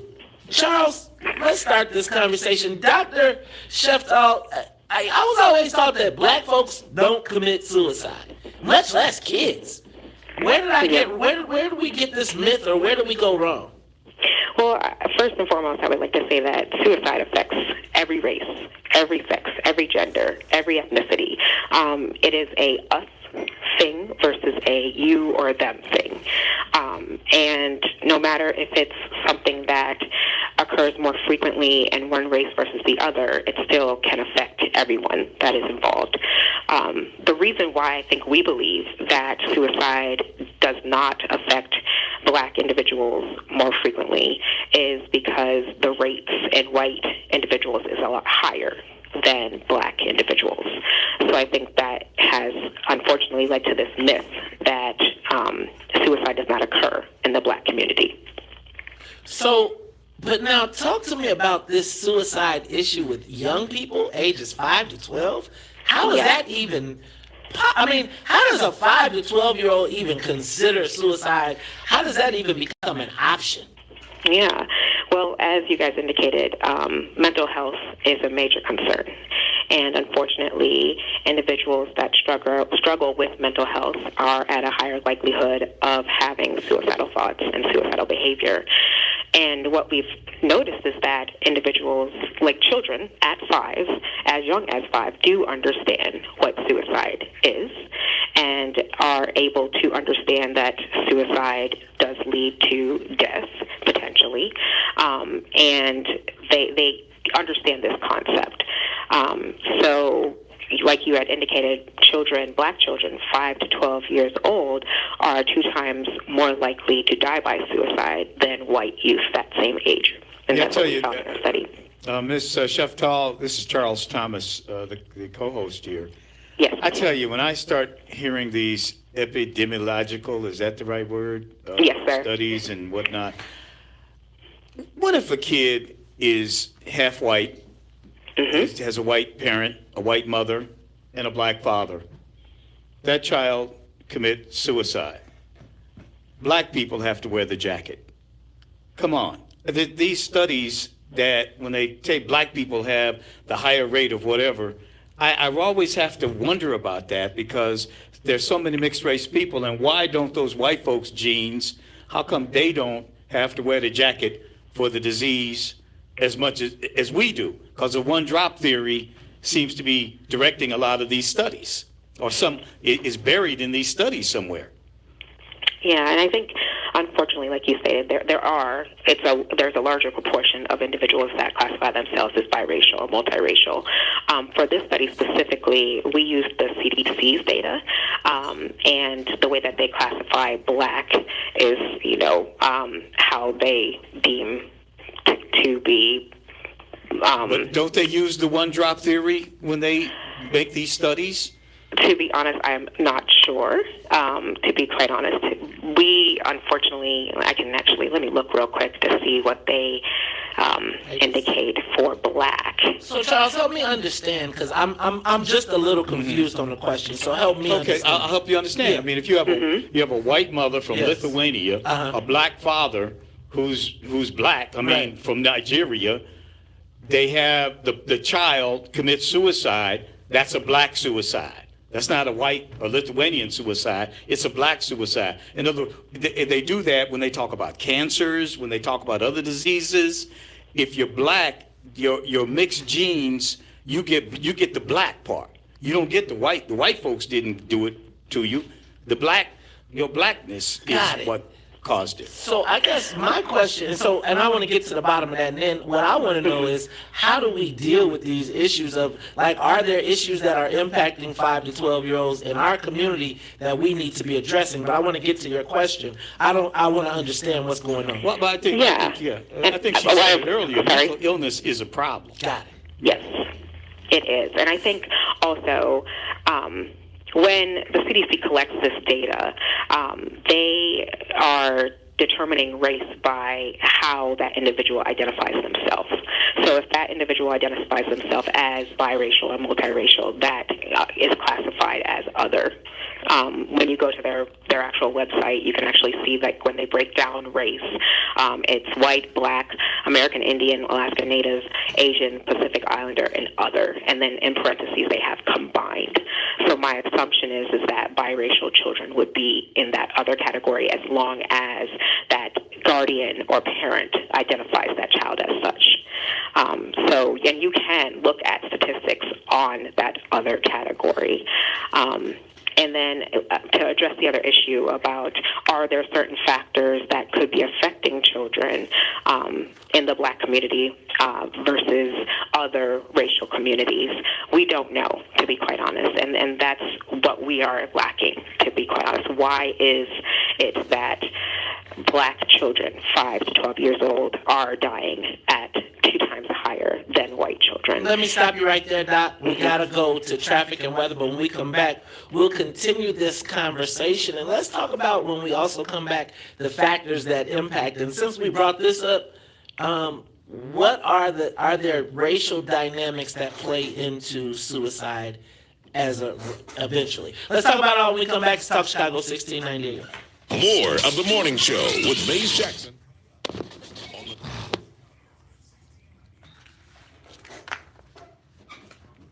Take a moment, share the broadcast. What's up, Dean? Hey, Carrie.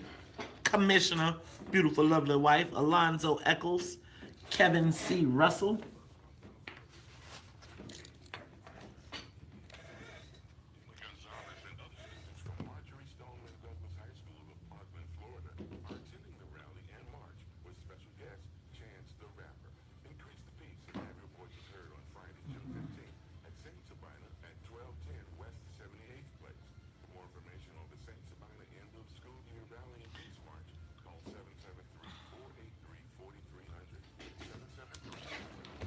Take a moment, share the broadcast.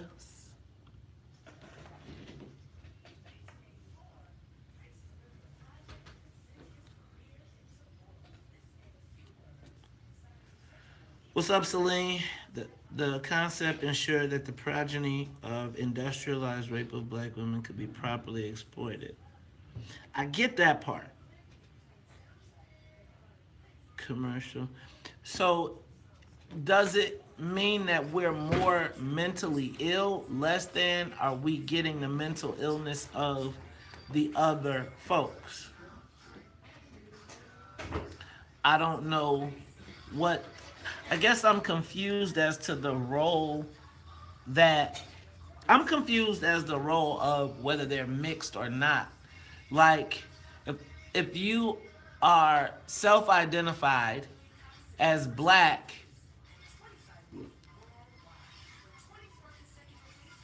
I guess my point was, man, black kids are affected by suicide. And if they are, what are the signs that we need to be looking at? Right? You see these people dying and killing themselves, and you say, whoa, and so I wanted to talk about suicide amongst black folks, and then we come up with this premise of black people having suicide. But when you say the process, I don't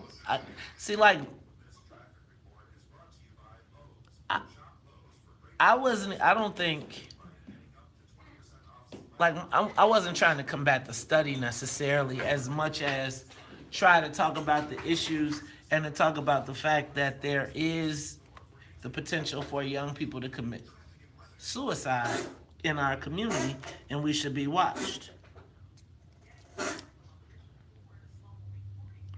So it's not a trip. I'm not hating. I just want to understand, because we had a fifth grader that we mentored that committed suicide. Fifth grade, you commit suicide, you're a black kid. What are the things that are impacting them that will put them in that space? So I could understand that with, Hey, I told you I had to read something later after the show. I just wanted to give it to you, so it's not a surprise later. Don't tell me what to do. Just the Maze Jackson part. Hello, WVON family. This is Maze Jackson. You hear me ask the question, what's in it for the black people? I'm proud to say that the WVON Blue Light Foundation is doing the work to build, love, unite, and empower our community. But they need our help, so go online now and visit the WVONBlueLightFoundation.org today and support the change that you want to see in our community. One day I'm going to be somebody, y'all.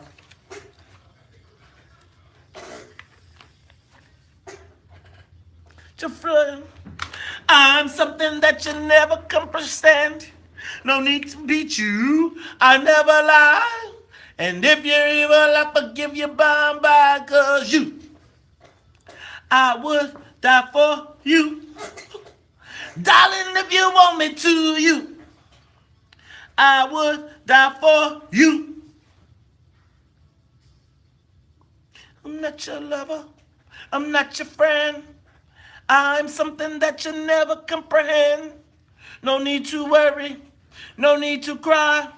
If you're Messiah and you love the reason why, 'cause I would die for you.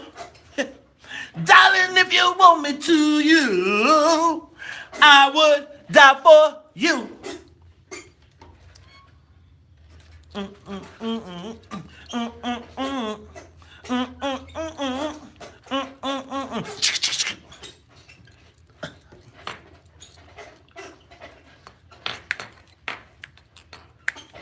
Just a sinner I am told. Be a fire when you're cold. Make you happy when you're sad. Make you good when you are bad. Oh, you and I'm a dove. I am conscience, I am love. I really need is to know that you believe. You are tuned in to the Talk of Chicago 1690 AM, and that is the soundtrack of our lives. Purple Rain, I would die for you. Sonia, I don't know if you were trying to coordinate there, but we are talking to Dr. Ariel Sheftel. She is, you know what? She's a psychologist, and we're discussing this suicide rate. Now, Charles, I understand the one drop rule and all that, and so I want to come back to that. But what I do also want to look at is, Doctor, are there issues that impact our young people that are causing them to commit suicide? And what are the signs that we should be looking for? Because I would never think we should be looking at a 5 to 12-year-old for any signs of suicide thoughts. Question. So overall, I would say that there is a lot of stigma surrounding mental health and suicidal behavior. And I believe when you look in the black community, unfortunately, there's this double stigma that occurs, where it's this combination of both the stigmas concerning mental health and also the prejudices concerning ethnic minority membership. So you've got this double stigma going on. And we also, unfortunately, in our community have this concept called John Henryism. Have you guys heard of that before? No. Okay. So John Henryism is this thought that personal difficulties that we are experiencing, or that we, these stressors that come, can be actually solved if we are hard work, dedicated, determined, persevere. We're going to be okay. But how does a 5 to 12-year-old, how does that impact a 5 to 12-year-old? Yeah, and, thinking just in terms of the family environment, right? If you've got a mom and a dad, or if you've got a single parent in the household, and they are going, going to work, and they are making sure that, the food's on the table, the lights are on, even if they're in hard times, they're continuing to do, that sets an example for that child. That, okay, well, if I'm suffering from sadness, or if I'm suffering from, mental health concerns, I don't need to stress mom or dad or grandma or whoever out about that. I need to go forward and make something of myself by persevering, by just hard work. I'm going to be okay. So you know what, Doc? I kind of count that as sort of like manhood, right? Hey man, tough that out. Ain't nobody trying to hit you. Yeah, man, shake it off. And I wonder, do you missign? Am I being too harsh, or are we being too soft?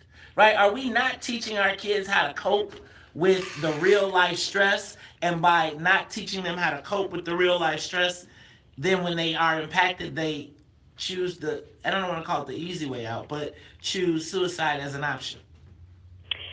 Well, I think, unfortunately, there's all this stigma surrounding mental health, right? And, if it's not talked about very openly, then even if an adult is struggling with mental health, they may not seek services because of the stigma that's present. So I think, there are certain individuals that, yes, they feel strong enough to go and seek services and fight that stigma no matter what. But I don't think that everybody has that ability to do so. And I think, again, getting back to some of the warning signs, with children, it's very different than with adults. So depression may actually look different in children versus How adults. does it look, Doc? You gotta tell us. So some children may be very irritable. So they're very agitated versus the sadness or the depressed mood. They may be more just here, there, everywhere, not wanting to sit still. Everything seems to bother them, having these outbursts of anger randomly for even little things. So that might be a sign of, hey, what's going on? Let's have a conversation. Has the overall rate gone up for suicides between 5 and 12, the overall rate? The overall rate. So when we looked at the overall rate in individuals, when you classify everybody, right, just all races altogether, no. No. Well, why wouldn't intermarriage then be a factor driving the higher black suicide rate, since we're classifying the intermarriage, the results of the mixed race children as black? Well, I think, again, and looking at how the federal government determines race and ethnicity, I am not very familiar with that, so I apologize. But the CDC does have that category where there is that other category for multi-races. And you can actually, I'm sorry, go ahead. Doc, I gotta stop you right there because I gotta go. But we know what, I think the reality is, and I'm not trying to dispute the debate, I think there are issues that impact our young people that we need to be paying attention to, because we have seen 12-year-olds and 5-year-olds commit suicide. Dr. Ariel Sheftel, thank you for being with us today. It's the WVON Morning Show. I'm your host, Maze Jackson, Charles Thomas. When we come back, yoga, and then we're going to be talking about a taser getting tasered at Beverly Arts Center. We'll be back after traffic and the weather. The talk of Chicago and the voice of So, I guess my issue, or the whole suicide impacts black folks. And I think that when we heard about the 12-year-old that we know that got killed, that killed themselves, the fifth grader last year that we mentored, that was part of our mentoring program, that was killed or that killed himself. I think one of the things that we want to do is raise the awareness of the potential of suicide amongst black children. Pardon? Your guests are here. Oh, good. They're parking right now. So Okay, cool. They're parking right now. while I do think there are issues, suicide affects our community. And really my goal is to make sure that we had some points, and I wasn't trying to fight the study as much as really talk about the signs to be. Okay. Hey, Maze, I want to show you something real quick in 10 seconds. Okay. I saw this on my Facebook feed, and I thought of you, and I was like, oh shit, what's wrong with this?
She's trying to get in the front door here. All right.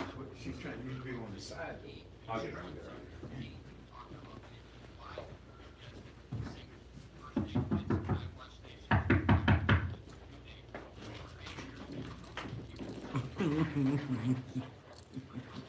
I'm sorry, I had to put the headphones on. Did you say something? So anyway, my premise was, I think that so many times we tell our kids to just shut up, or we tell each other just to shut up and tough it out.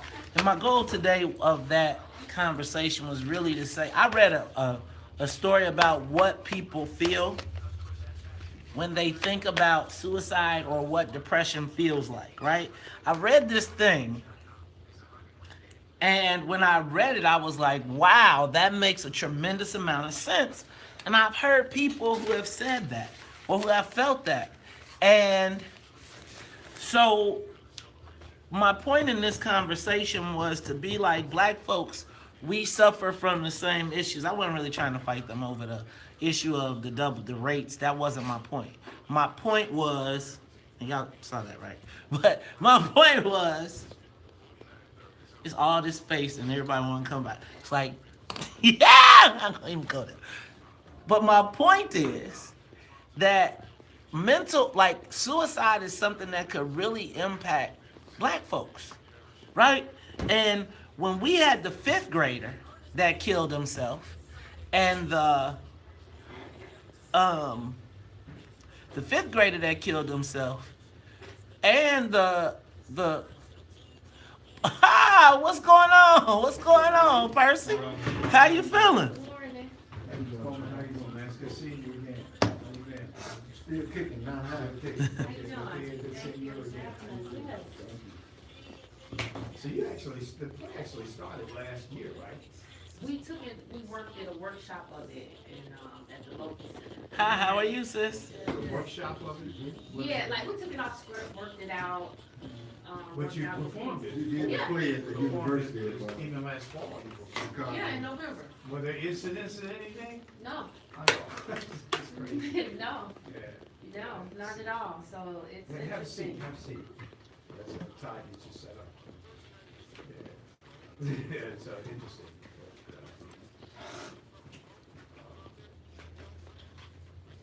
Well, anyway, we talked about it.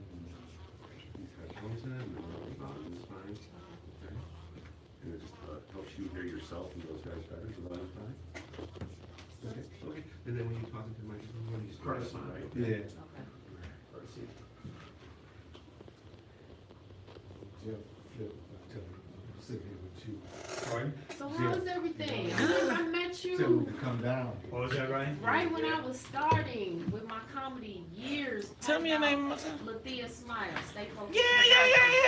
Yeah. I definitely remember I you. remember coming. You had all you doing. I think you were selling time for Power. I had, you know what, it used to be a time on Power 92, if you wanted to buy radio time for clubs or nightclubs, you had to buy it all from me. Yeah. I thought, your name definitely sounds familiar. Well, I definitely know your name and your brand, so I definitely know that. Well, that's good. That's okay. And then when you talk into the microphone, you want to get right up on it, okay? Right. There you go. How you feeling, man? Magic Bang. No, man, I'm just a little guy in the world trying to make a name for myself. That's all. I was just... What was Philip doing professionally and all this? Well, he was running a business, the restaurant. Jeff and I had a restaurant out there. And he was going to school to get his second degree at each one of those universities. University of Illinois and University of Chicago. But he had graduated from University of Chicago. Yeah. He did. He actually had 2 master's degrees. Yeah. He was working on another master? Yeah, he got his second one at Illinois. It was, and it was, his background was in advocating for mental health and hospice care with Jesse Jackson.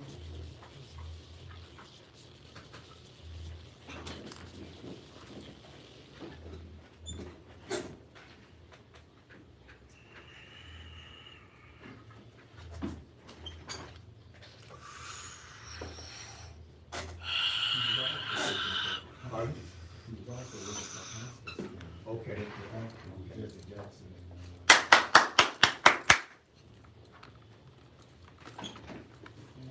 Goodness.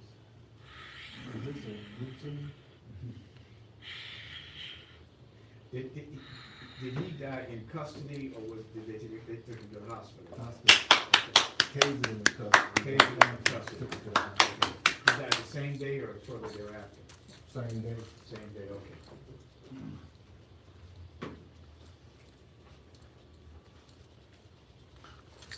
Now, Percy, you know about that. I heard you was a big softball guy. I know you know about that.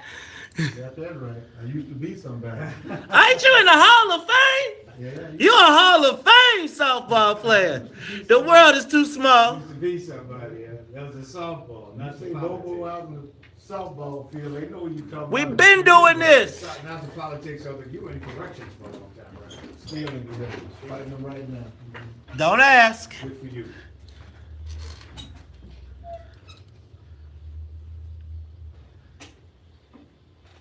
You are tuned in to the Talk Chicago 1690 AM. I'm your host, Maze Jackson. Got my man Charles Thomas in the building, but y'all know how we do at the top of every hour. Gotta say what's up to the WVON morning show team. What's up to my girl Annette Flournoy in the newsroom? I see you giving me the reverse, brother nod.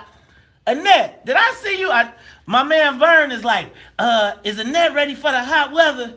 They asking questions about your... They won't know what you're wearing. But I told them that's a Me Too waiting to happen.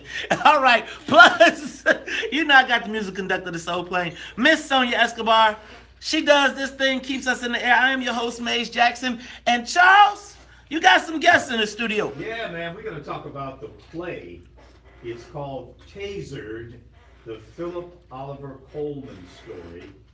It's a play that actually was produced last year. And... it's been acted, or is that performed?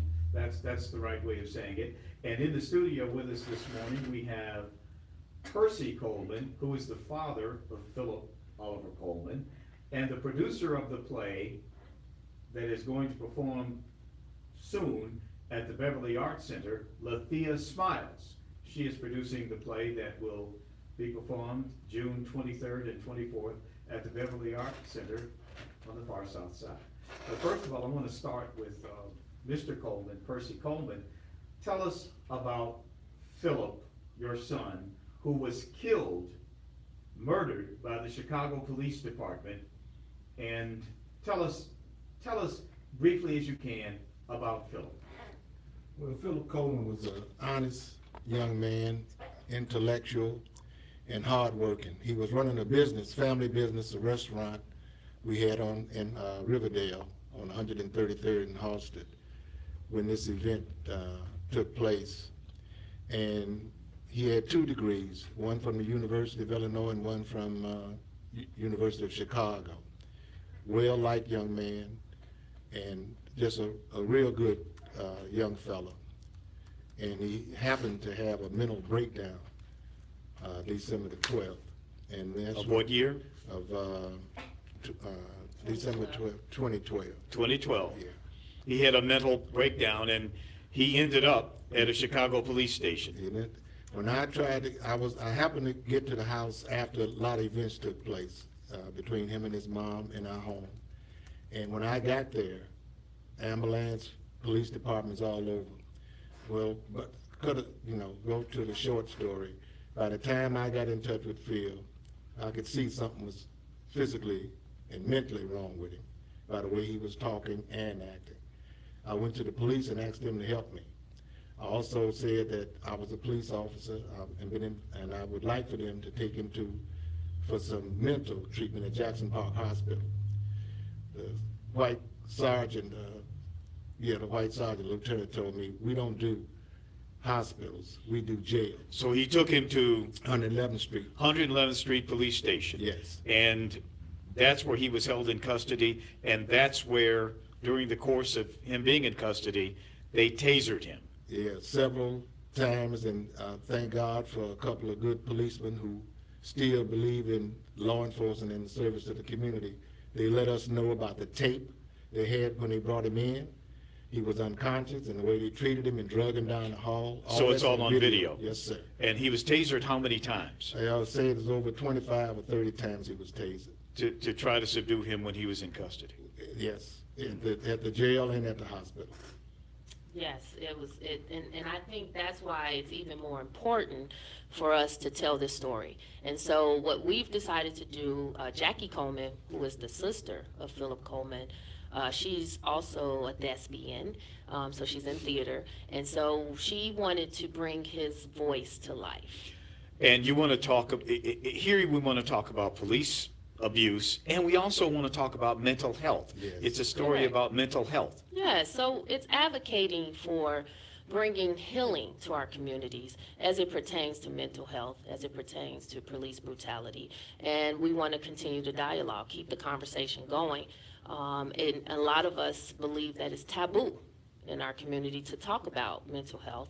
And so we want to put a face to it, and we want to show what that looks like, what that sounds like. And the play was actually performed as long ago as last year and earlier this year. Tell us about the reaction to it. So we had a very positive reaction. We first took it off script back in November of 2017 over at the Logan Arts Center in Hyde Park. And it had such a great response that we were ready to take it and put it up for a few days. So that brings us to next Saturday, June 23rd, 24th, and we decided to take it out to the Beverly Arts Center because it was a really nice theater, right? And they had all the sound and the lights that we're looking for, and we think that it would have been a really great fit for the show. So go ahead, Mace. So you're taking it to the Beverly Arts Center, and apparently there's a problem now? Well, apparently there's some pushback now. The community is concerned about the content of the play. I think they didn't do their homework and find out what the play was really about, and they just automatically assumed it was about police bashing. And we want everyone to know and understand.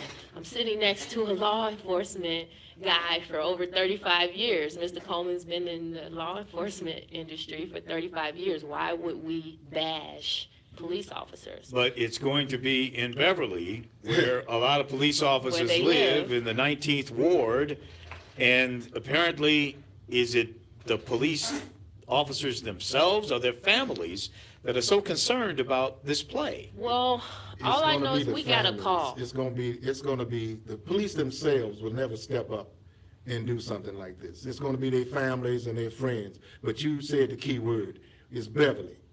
And I'm in politics, so I understand fully what that means. And for them to come out and say that this is police bashing, after there was the police officers themselves who work for CPD that got me this information about what they did to my son, there's no way I'm going to bash the police. And for these knuckleheads that want to bring this to an issue, you want to say it's a race issue, say it's a race issue. Don't be putting around behind something else.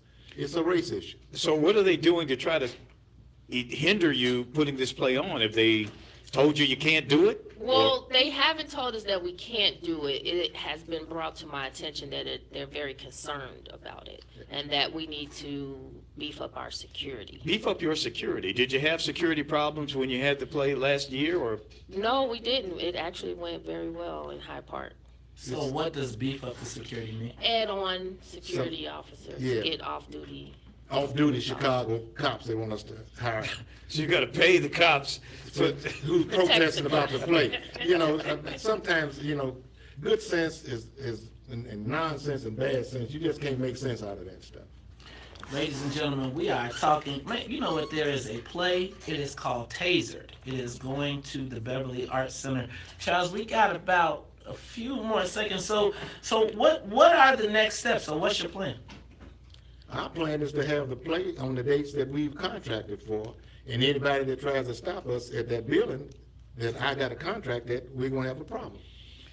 June 23rd and 24th. We should also note that this case was settled by the city of Chicago. Yes, it was settled, and they think the norm, every time they pay somebody off for police brutality in Chicago, they think you're going to fade off into the sunset, take that little money, and that's it. Well, I'm going to use that little money to make sure that there's a whole lot of light being shined on the darkness about Chicago cops, and the fact that those cops are still working. That's the regular way they handle the business. They pay the families off, but the cops who are involved in the situation still go back to work. So the cops who were involved in this as recently as 2012 are still working for the Chicago Police Department? Every one of them. Look, we'll talk about it all when we come back. It's the Talk Chicago 1690 AM. Tasered, Beverly Arts Center. What we gonna do, y'all? It's Talk Chicago. More of the morning show with Maze Jackson coming up. We're gonna pack it. Well, that would be a nice byproduct of all this foolishness. They held a special board meeting about You it. pay me off. And parents are coming in saying they want their kids out of the program. And I'm like, what? I love you. Put that dirt on me. Is it really that serious? Well, you know, the thing is, they don't understand that they do something like this, and all they do is create more interest, and of course, like I said, you're gonna have. But I just can't imagine what they're thinking. The thought process. They're thoroughly in a silo where they can't come out of it, and that's the real problem they're having right now in terms of trying to reform the police department. This kind of attitude. Mm-hmm. But this is why I don't know what you on this. I don't know what this station is on. But I'm gonna talk to you about something. Sure. How to help this station with some money.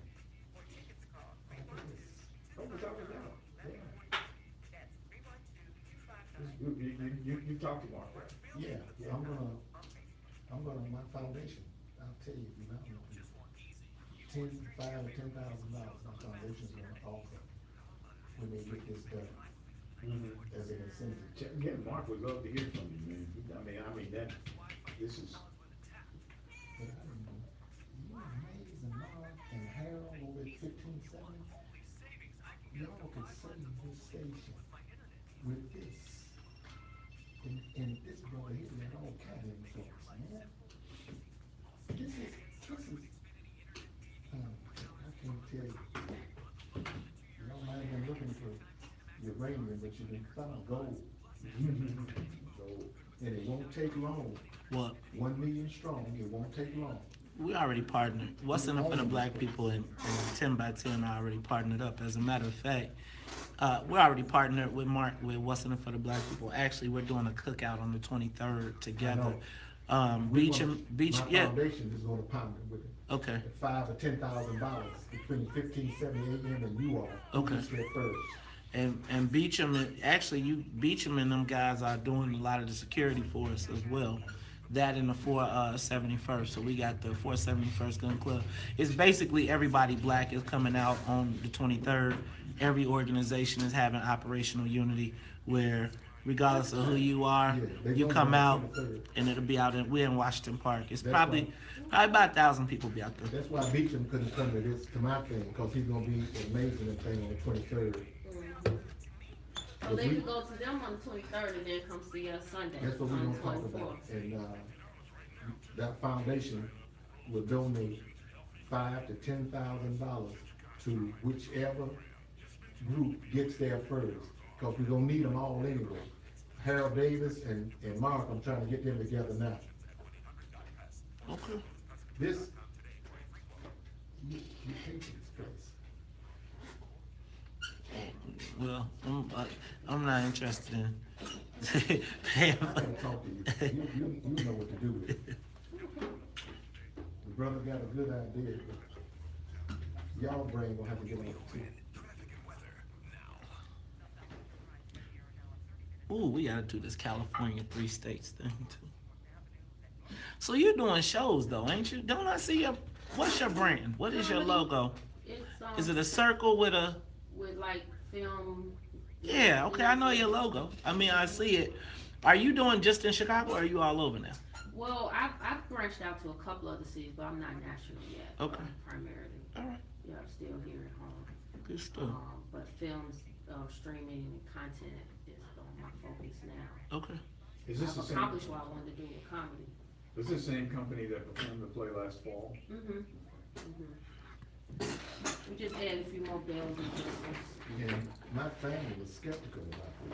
My wife didn't have anything to do with it. But me and my son, we went and we saw it. It was amazing. For them not to be there, it was amazing. So it's a one-man show, and Byron Willis is phenomenal. He's a Man. great talent. He says the Lion's on Facebook. It's a one-man show? Huh? It's on Facebook. The Lion. And it's an app? Yeah, it's on Facebook, yeah. Well, He says, basically I'll telling- read exactly what he He's told me speaking it was. from the grave, per se. He's speaking, okay, got it. Okay, beautiful. That's amazing. We have to get this in sometime before the end of the show. Okay. What's wrong? The Blackberry Mental! Baby, tonight's the night. Why let you know? Baby, tonight's the night I lose control. Be tonight's the need that. Tonight you leave that. Tonight will be the best you ever had. I don't wanna brag, but I'll be the best you ever had. I don't wanna brag, but I'll be the best you ever had. You are tuned in to the Talk of Chicago, 1690 AM. I am your host, Maze Jackson. Got my man Charles Thomas in charge. You got guests in the studio. There's a play, Beverly Arts Center, June 23rd. And 24th, it's called Tasered. It's the Philip Oliver Coleman story. Philip Coleman, the young University of Chicago graduate, master's degree from the University of Illinois, murdered in the 111th Street Chicago police station in 2012. We have in the studio his father, Percy Coleman, and the producer of the play, Lathea Smiles. And Lathea, you were describing that this, to me, how this play is actually performed. It is a one-man show, so to speak. The actor is basically speaking from the grave for Philip. That's correct, and he goes through various characters throughout the play. He also becomes Mr. Coleman in the play.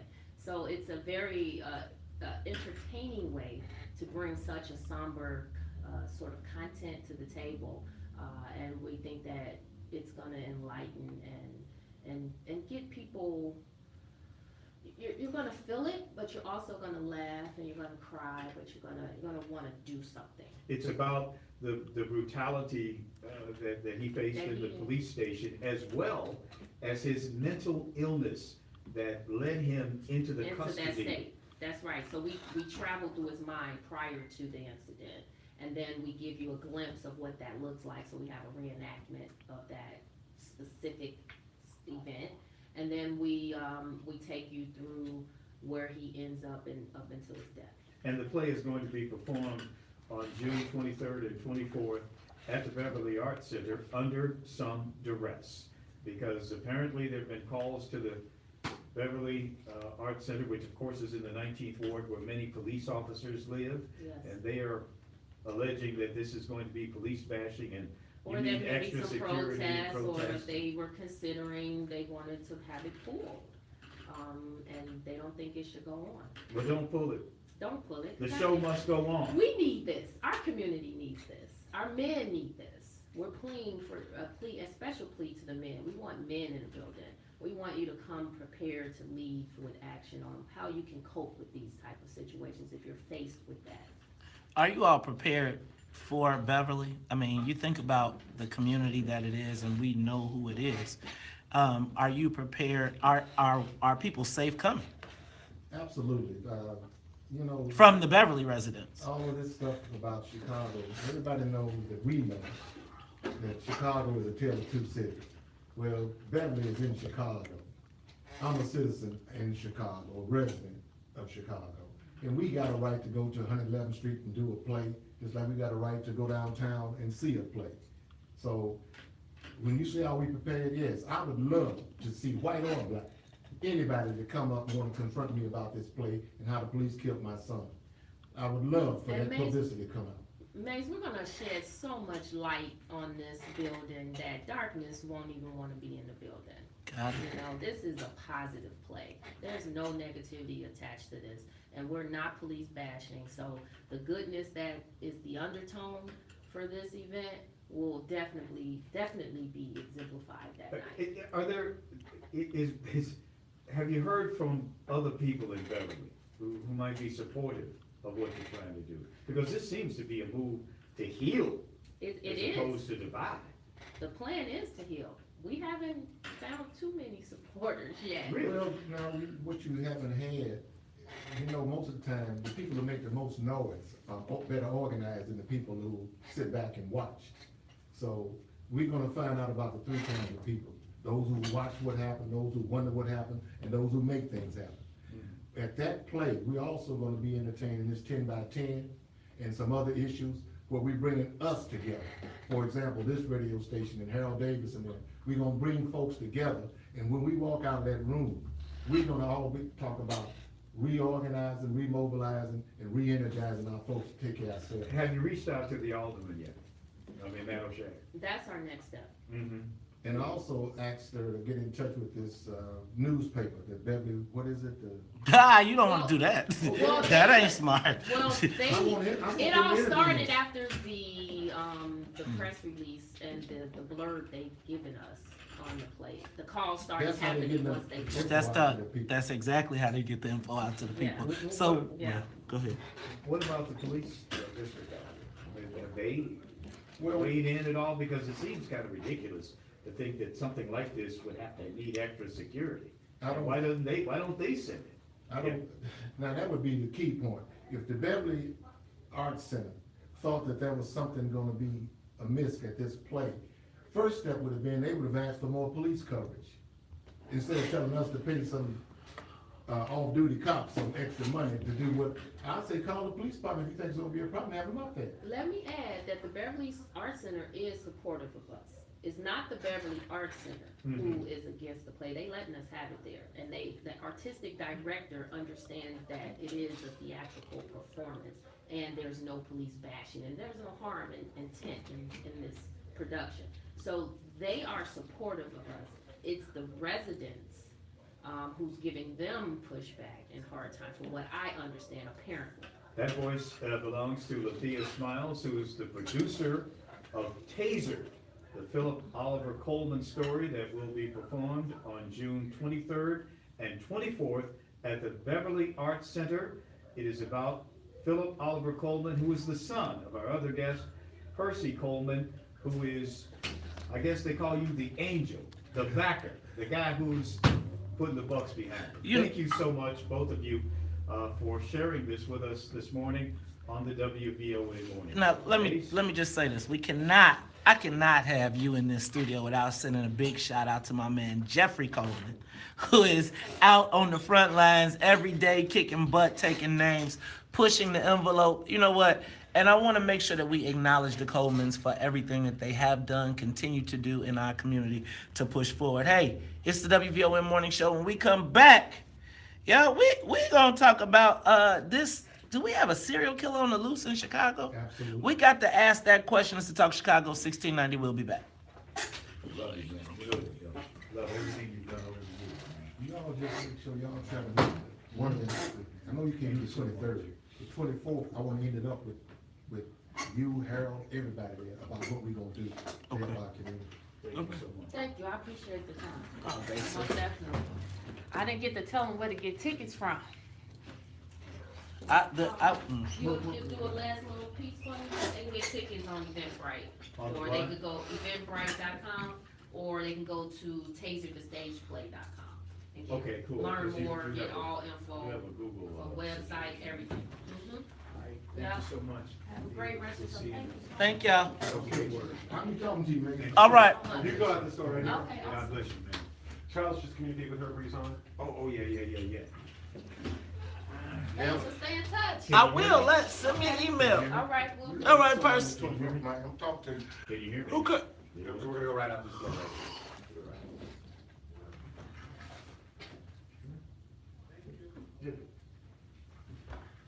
So we're gonna have 2, possibly 3 clips of John Johnson's press conference yesterday that we can sprinkle in. Plus you got the Q&A that I gave you. All right. The questions that we were specifically asking for answers. Cool.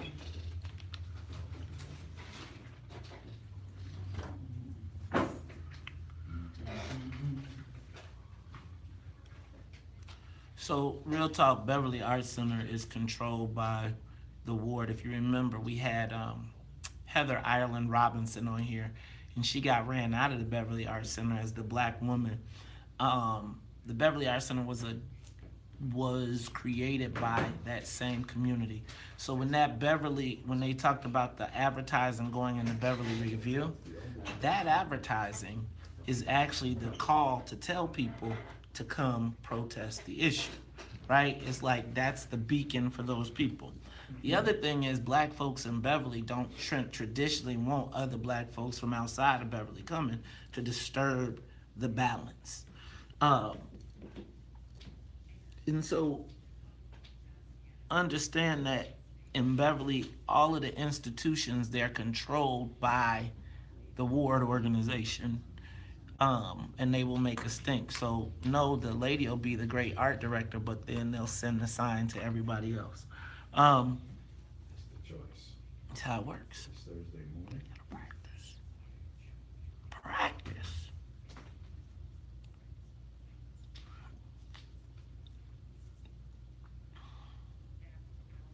But I'm saying, so you go to Beverly Arts Center and you can, but they don't want your money and they don't want you in the community, so they get the money and get the extra charge. Right?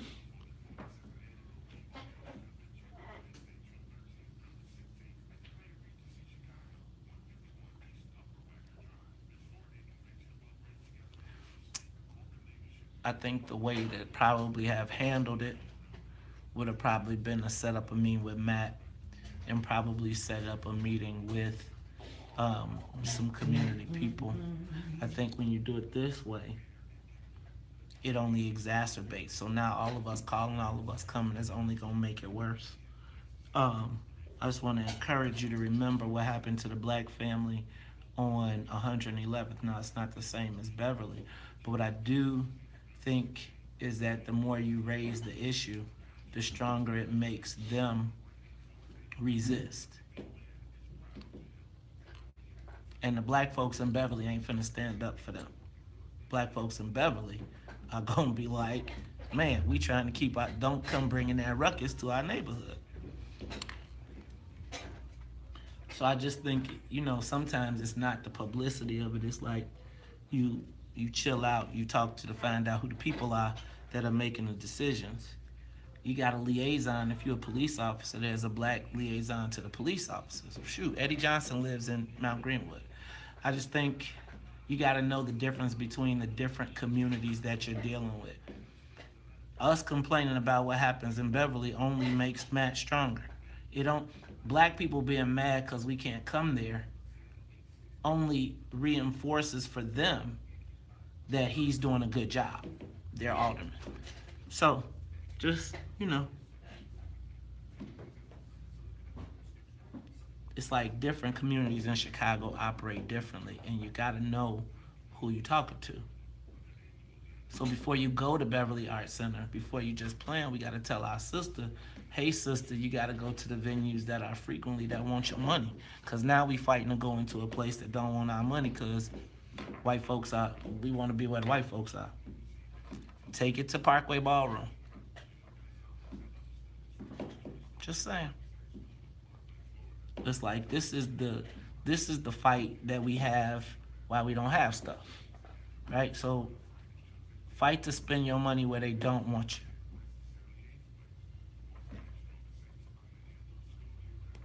That cold white ice.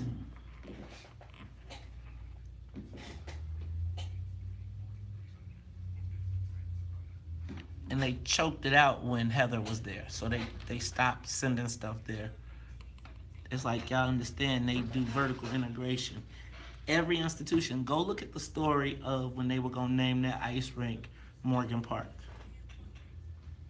Gotta know your enemy and know your friend.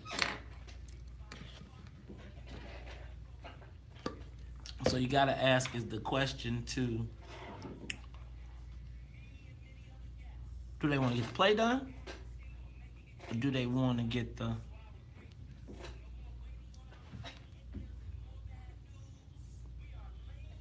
And again, I'm not finna throw nobody under the bus, but I got a kid that lives in Beverly that gotta live through all that. Right? So my kids gotta live through it. And with my kids having to live through it, it's like I'm not finna jump all in that. And then he gotta go home and walk around them same people. No, I'm not doing that. Thank you. It's like their safety is real to me. And trust me, me being Maze Jackson with my what's in it for the black people is not the most popular thing for him in the world. So nah, I pass. I'll sit that one out.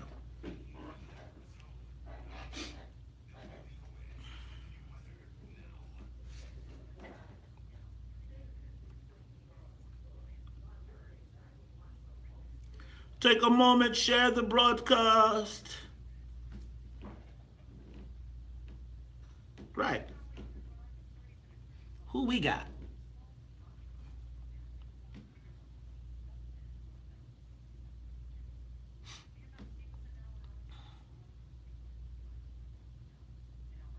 Take a moment, share the broadcast. Take a moment, share the broadcast.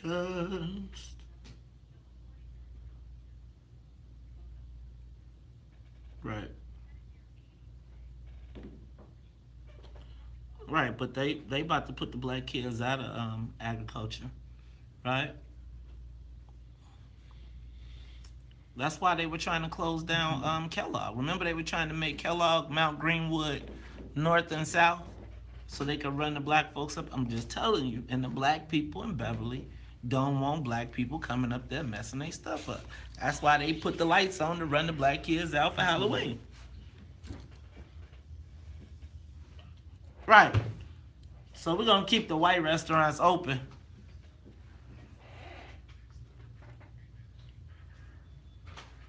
Can't work without a script. Tracks of my tears. No. Tracks of my tears. I don't know what to play this. Can't do that script.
tear. That's Smokey Robinson's giant 1965 hit, Tracks of My Tears. Smokey and the Miracles. You know, that song, 21 years later in 1986, was the theme for the film Platoon, and sold even more copies later on, 21 years later. And that's today's choice, brought to you by Next Level Health. They provide Medicaid health insurance in Cook County. Next Level Health is here to educate the public about all of their health care concerns. So if you have or need Medicaid, call Next Level Health, the only black healthcare management company in the game in Cook County. You are tuned in to the Talk Chicago 1690 AM. That was as we do after the 8:30 break every day, Charles's Choice. But Charles, I got a question, man. Do we have a serial killer loose in Chicago? You know, I keep turning on the news. I keep hearing the stories. We got the bodies of the missing girls found. I've been told we found people in trash cans. And, you know, we've been trying to get somebody from CPS on CPD, excuse me. CPS, CPD, they all screwed up. But CPD on the phone to talk to us about what's going on. But you know what, Charles? As usual, somebody probably like, I'm not messing with that Maze Jackson. So they didn't want to come on. But fortunately for us, we were able to splice some things together from our police chief, Eddie Johnson. So, Sonia, let's go with the first clip where Eddie Johnson explains exactly what is going on with our supposed serial killer. 2 of the 4 that people are putting this false information out, they're back reunited at their homes. And let's not forget, these things occur for a number of reasons. You know, poor home life, drug use. So what I can tell you is this. We know that there are 2 cases that are related in that the person that was last seen was with both of these individuals. We are attempting to bring that person in to speak with them. They are not wanted for homicide. In none of these cases have been deemed homicides by the medical examiner's office as of this point. What we do know is that particular individual and the 2 young ladies we're speaking about were involved in narcotic sales, prostitution, and using narcotics together. We do know that. So we do know who the individual is. Now we're just in the midst of bringing him in. But why do I believe, Superintendent Johnson, that there is a serial killer on the loose? Because everything that I'm seeing on social media says we need to get on top of it. Well, does the social media pressure and all that intention make the job easier or harder for you? Because, I mean, out there you've read the post, I'm sure there's a serial killer punching girls. No, I haven't read the post. I stick to the facts. And well, it's not about making the job easier or harder. What it does is it flames misinformation in the community. They are considered missing persons. It's not a murder investigation because it's a little frustrating in terms of misinformation being put out there. Right now, there is no credible information that we have a serial kidnapper going around in the black community, pillaging. That's just not true. So, man, Charles, how do we know the difference between what's real and what's hype, and should our women be concerned? And you know, just one of the other things I heard him mention or throw in there that kind of threw me off was he mentioned drugs and prostitution. And after yesterday's conversation, I feel like that's the easy way to, it's a lot harder to do it, because I think when you throw drugs and prostitution in, it's like saying it was drug related, and then you don't have to really investigate. Well, I mean, that certainly is part of it, because, I mean, when you talk about, let's be real, the cops are, when they try to get involved in that game and all this going on, and we heard that yesterday about how complicated and crazy that game can be, that, the cops, in a very cynical way, but I think everybody kind of reacts that way, that when you get into that game, it's dangerous out there. And that's, the cops know. I know in the media, the news media, when we would hear about disappearances, 95% of them, more than that probably, people turned up later, especially when they're teenagers or young adults. They have freedom of movement. They can do what they want to do. And it's very difficult to find out which ones which people have really fell victim to foul play. It just is. So we, Charles, we gave them some questions to CPD. They said, unfortunately, they could not find anybody because they was preparing for a court case. Now, I'm going to say that with all of the rampant information that is going on, I would think that CPD would want to come to the WVON morning show and talk to the people and let them know. But Anthony, what's how you say his name? Guglielmi, I think. Guglielmi. Okay, so he from the Italian team. How many reported missing women from the west and south side in the past 30 days? What percentage are false alarms? Now, he gave us a written response. He said all missing people profiled in the media have been accounted for. Detectives are still investigating 2 deaths, cause and manner pending. These cases may be related and have identified a person of interest to question in reference. So Jerika Dunn, she's been located. Victoria Garrett, she's been located. Keishana Jenkins, she was located by the Elmhurst police. Anna Stanzalow's chick, the white girl that we saw in the pictures, she's located and contacted but not reunited. She's still shopping. So Daria Davis, she is dead. It is an active investigation. Who was the second death? It says 2 deaths. Santia Smith. Okay. Santia Smith, active death investigation. Now, who's the person of interest? Charles? They're saying that because he wasn't charged, they can't release his name. They can't. And is there a serial killer? No. Despite an artificial narrative on social media, none of the missing persons cases are related to one or another. All 6 women have been accounted for and reunited with the exception of the 2 young ladies who were found deceased. Those deaths have not been ruled homicides at this point. The individual we are seeking to question was one of the last people to see the girls alive, and we're simply seeking to question him. Are there any facts on social media? I'm not sure. I don't think there are. They posted that picture. We haven't seen that. And then finally, is there anything that the public can do? There's absolutely no danger or risk to the public. Now that's a fool. That sounds crazy. We live in Chicago. You can't even go downtown without getting carjacked. And it ain't no safety issues. Man, you know what? I'm through with this report. It's the WVON Morning Show. We'll be back after traffic and the weather. No. More of the Morning Show with Maze Jackson coming up on the Talk of Chicago, 1690 WVON. This is attorney Ernest B. Fenton. This Sunday, all right, y'all, I'll be right back. 9. It's the WVON Blue Light Foundation. It's the 3rd annual celebration of Juneteenth and fundraiser. We are creating tomorrow's leaders with our Rites of Passage leadership program. We're providing thought-provoking and informative programming. It's this Sunday, Father's Day, Juneteenth celebration with the Blue Light Foundation. Me and many other guests.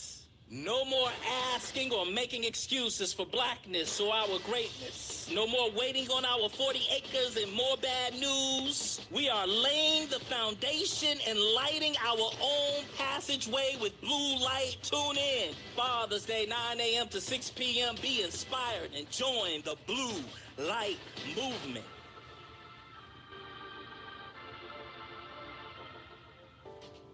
Hello, I'm Melvin Massey. And I'm Howard Robertson, and we're excited that Riffin' on Jazz is here in Chicago. As Riffin' on Jazz is your weekly visit with friends, talking about jazz, the music that we love. We're here on 1690 WVON, taking a deep dive into the jazz music and the jazz artists that you love every weekend. Riffin' on Jazz, Saturday nights, 10 p.m., exclusively here on the Talk of Chicago, 1690 WVON. Hi, this is Teresa Deer, host of the Let's Get to Work show, where we talk about jobs, careers, and entrepreneurship. I invite you to join us every Saturday morning where we examine how we leverage our competencies in our wheelhouse, sharpen instruments in our toolkit, challenge obsolete models, and secure opportunities that transform our lives. Join us on this knowledge transference platform and soar with us to new heights of success. Right here on the Work Show at WVON 1690 AM on Saturday Take a moment, mornings, share the broadcast. Everybody's going on Christmas, summer vacation. Sacre Sacre is bleu. brought to you by Positive Coaching Alliance. Got issues with youth or high school sports? Positive Coaching Alliance can help. PCA, a national nonprofit, offers more than 1,000 free online resources. But I'm out of my head when you're not around. You're out of touch. I'm out of touch. But I'm out of my head when you're not around. Whoa. You'll need 27 minutes from 67th Street to Jackson. Getting to the Ryan along I-57 will take you just about 23 minutes from I-80. The Where's my paper? A 31-minute trip from I-80-94. The Ryan, still 30 minutes from 95th Street to downtown. For something to home. The Stevenson, an hour 6 from I-355 to the Drive 40 traveling out. You'll need an hour 8 along the Eisenhower from Thorndale to the Jane Byrne interchange, 45 on that return trip. And the Kennedy, just shy of an hour from O'Hare to downtown, 40 minutes to the airport. Your bus stop temperature in the 70s. We're seeing some hazy sunshine. I want y'all to go to page 14 in the Chicago Sun-Times. Partly cloudy tonight. Page 14 in Chicago Sun-Times. I got some on this. Partly sunny with a high near 84. Still 73 in Washington Park, 73 at O'Hare, and 73 degrees here at the top of Chicago. That's a look at traffic and weather now. I'm Emanuel on the Talk of Chicago, 1690 WVON. The WVON lineup, chat room, blogs, photos, podcasts, and more on the World Wide Web at WVON.com. Woohoo! Dearly beloved, we are gathered here, get to this thing called life. Electric word, life, it means forever, and that's a mighty long time, but I'm here to tell you something else. The afterworld. A world living in happiness. You can always see the sun. Day or night. When you call up that shrink in Beverly Hills, you know the one that everything will be alright. Instead of asking how much of your time is left, ask them how much of your mind, baby. Because in this life, things are much harder than the afterworld. In this life, you're on your own. And if reality tries to break you down, go crazy. Push the highest number.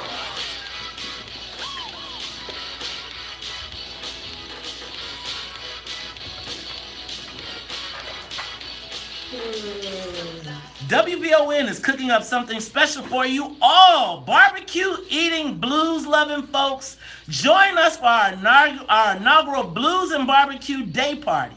Saturday, June 23rd. This live festive event features performances from the Willie Dixon Original Chicago Blues All-Stars, Dr. Jimmy Tillman, and highlighting the hottest Blues Day party to hit the south suburbs is Chicago Blues diva Nellie Tiger David Travis. The event will take place at our Flavor Restaurant located at 5091 Sauk Trail Road Drive in Richton Park, Illinois from 3 to 7. Join this lively down-home experience for food, music, and fun. Visit WVON.com and click the Blues and Barbecue banner. Charles, been a great show today, man. Action-packed. Action-packed, absolutely. Full. Doesn't stop. Charles, but I wanted to end because I was going through the paper. Shout out to my man Charles Thomas. Y'all check him out. Page 2. Chicago Sun-Times featured in the Mary Mitchell article. But Charles, I was flipping through the Sun-Times and I got to page 14. And I don't do this very often, but I felt moved. I felt some kind of way. I looked at this and here's the headline. It says, they didn't want that photo op. Gutierrez, Schakowsky, and John Cusack failed to get arrested at D.C. protest of Trump border family separation policy. They were trying to get arrested? They were trying to get arrested. And it brought to my mind the song from Hall & Oates, Out of Touch. Charles, So when you think about what getting arrested means to a black person, what goes through their heart, when you see the flashing lights behind you and you grip the steering wheel and you think about the police walking up to your door, grabbing the handle saying, "Sir, step out of the car." And you ask the question, "Am I arrested, officer?" And the feeling, well, why am I being stopped? And the feeling when they say, "Yes, you're being arrested." And the feeling of when your heart sinks. But not just the feeling of when your heart sinks, but all the thoughts that start racing through your mind. Will I live through this? Will I make it? Right? When you think of Sandra Bland, when you think of Mike Brown, when you think about Freddie Gray, when you think about what getting arrested means to black people, it could mean the end of your life. And then I see this headline that says they didn't want that photo op, that Gutierrez, Schakowsky, and John Cusack failed to get arrested. And then, Charles, to think about what getting arrested means to black people, and here these fools are trying to get arrested because they're trying to deal with deportation issues. Didn't we deal with that with Jan Schakowsky before? Didn't we tell her where we was at on that? And as these people continue that say they represent us, these are all members of the Democratic Party. Black people are dying. Our unemployment in Illinois, still the highest in the country. And Jan Schakowsky, Luis Gutierrez, and can I just say one more thing? Because in the front row, you got them. But you know who I see in row 2? Congressman John Lewis. Congressman, please do not waste your legacy on issues that are not for our community. You got this far, brother. And I love you to death. And I want to show you all the respect in the world. But with all the issues impacting black folks, if that is what you came up with, gun in your face, that's all you can come up with, you're out of touch. Out of touch. I'm sorry, Charles. I had to get it out, man. I had to get it out. I mean, that was one of your better rants, man. I mean, I'm sitting here just listening, man, and nodding. You know, you're absolutely on point. I mean, getting arrested as a fashion statement. Is a different beast these days, and it's always been a beast for black folks. But the fact that there's so much attention brought to it because of technology these days, and we can see it right in front of our eyes what happens to black folks when they get arrested, and to have these people out here getting arrested, as you say, as a fashion statement. Photo op. Think about what the photo we see, Charles. Remember, what's my man who was running away? Remember that photo? Oh, he was running away and they popped him 6 times in the back. Photo op. Think about what that means to black people as they, and you know what, they're going to come over here. And what, you think Louis going to come over here talking about some Harold again? Right? What you think Harold Washington would be saying about symbolic police arrest right now? Hey, y'all, I'm sorry. The Holy Ghost got me. He got me. He got me.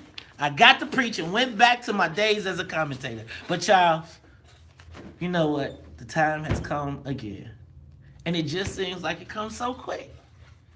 This is the end of today's show, today's version of the WVON Morning Show.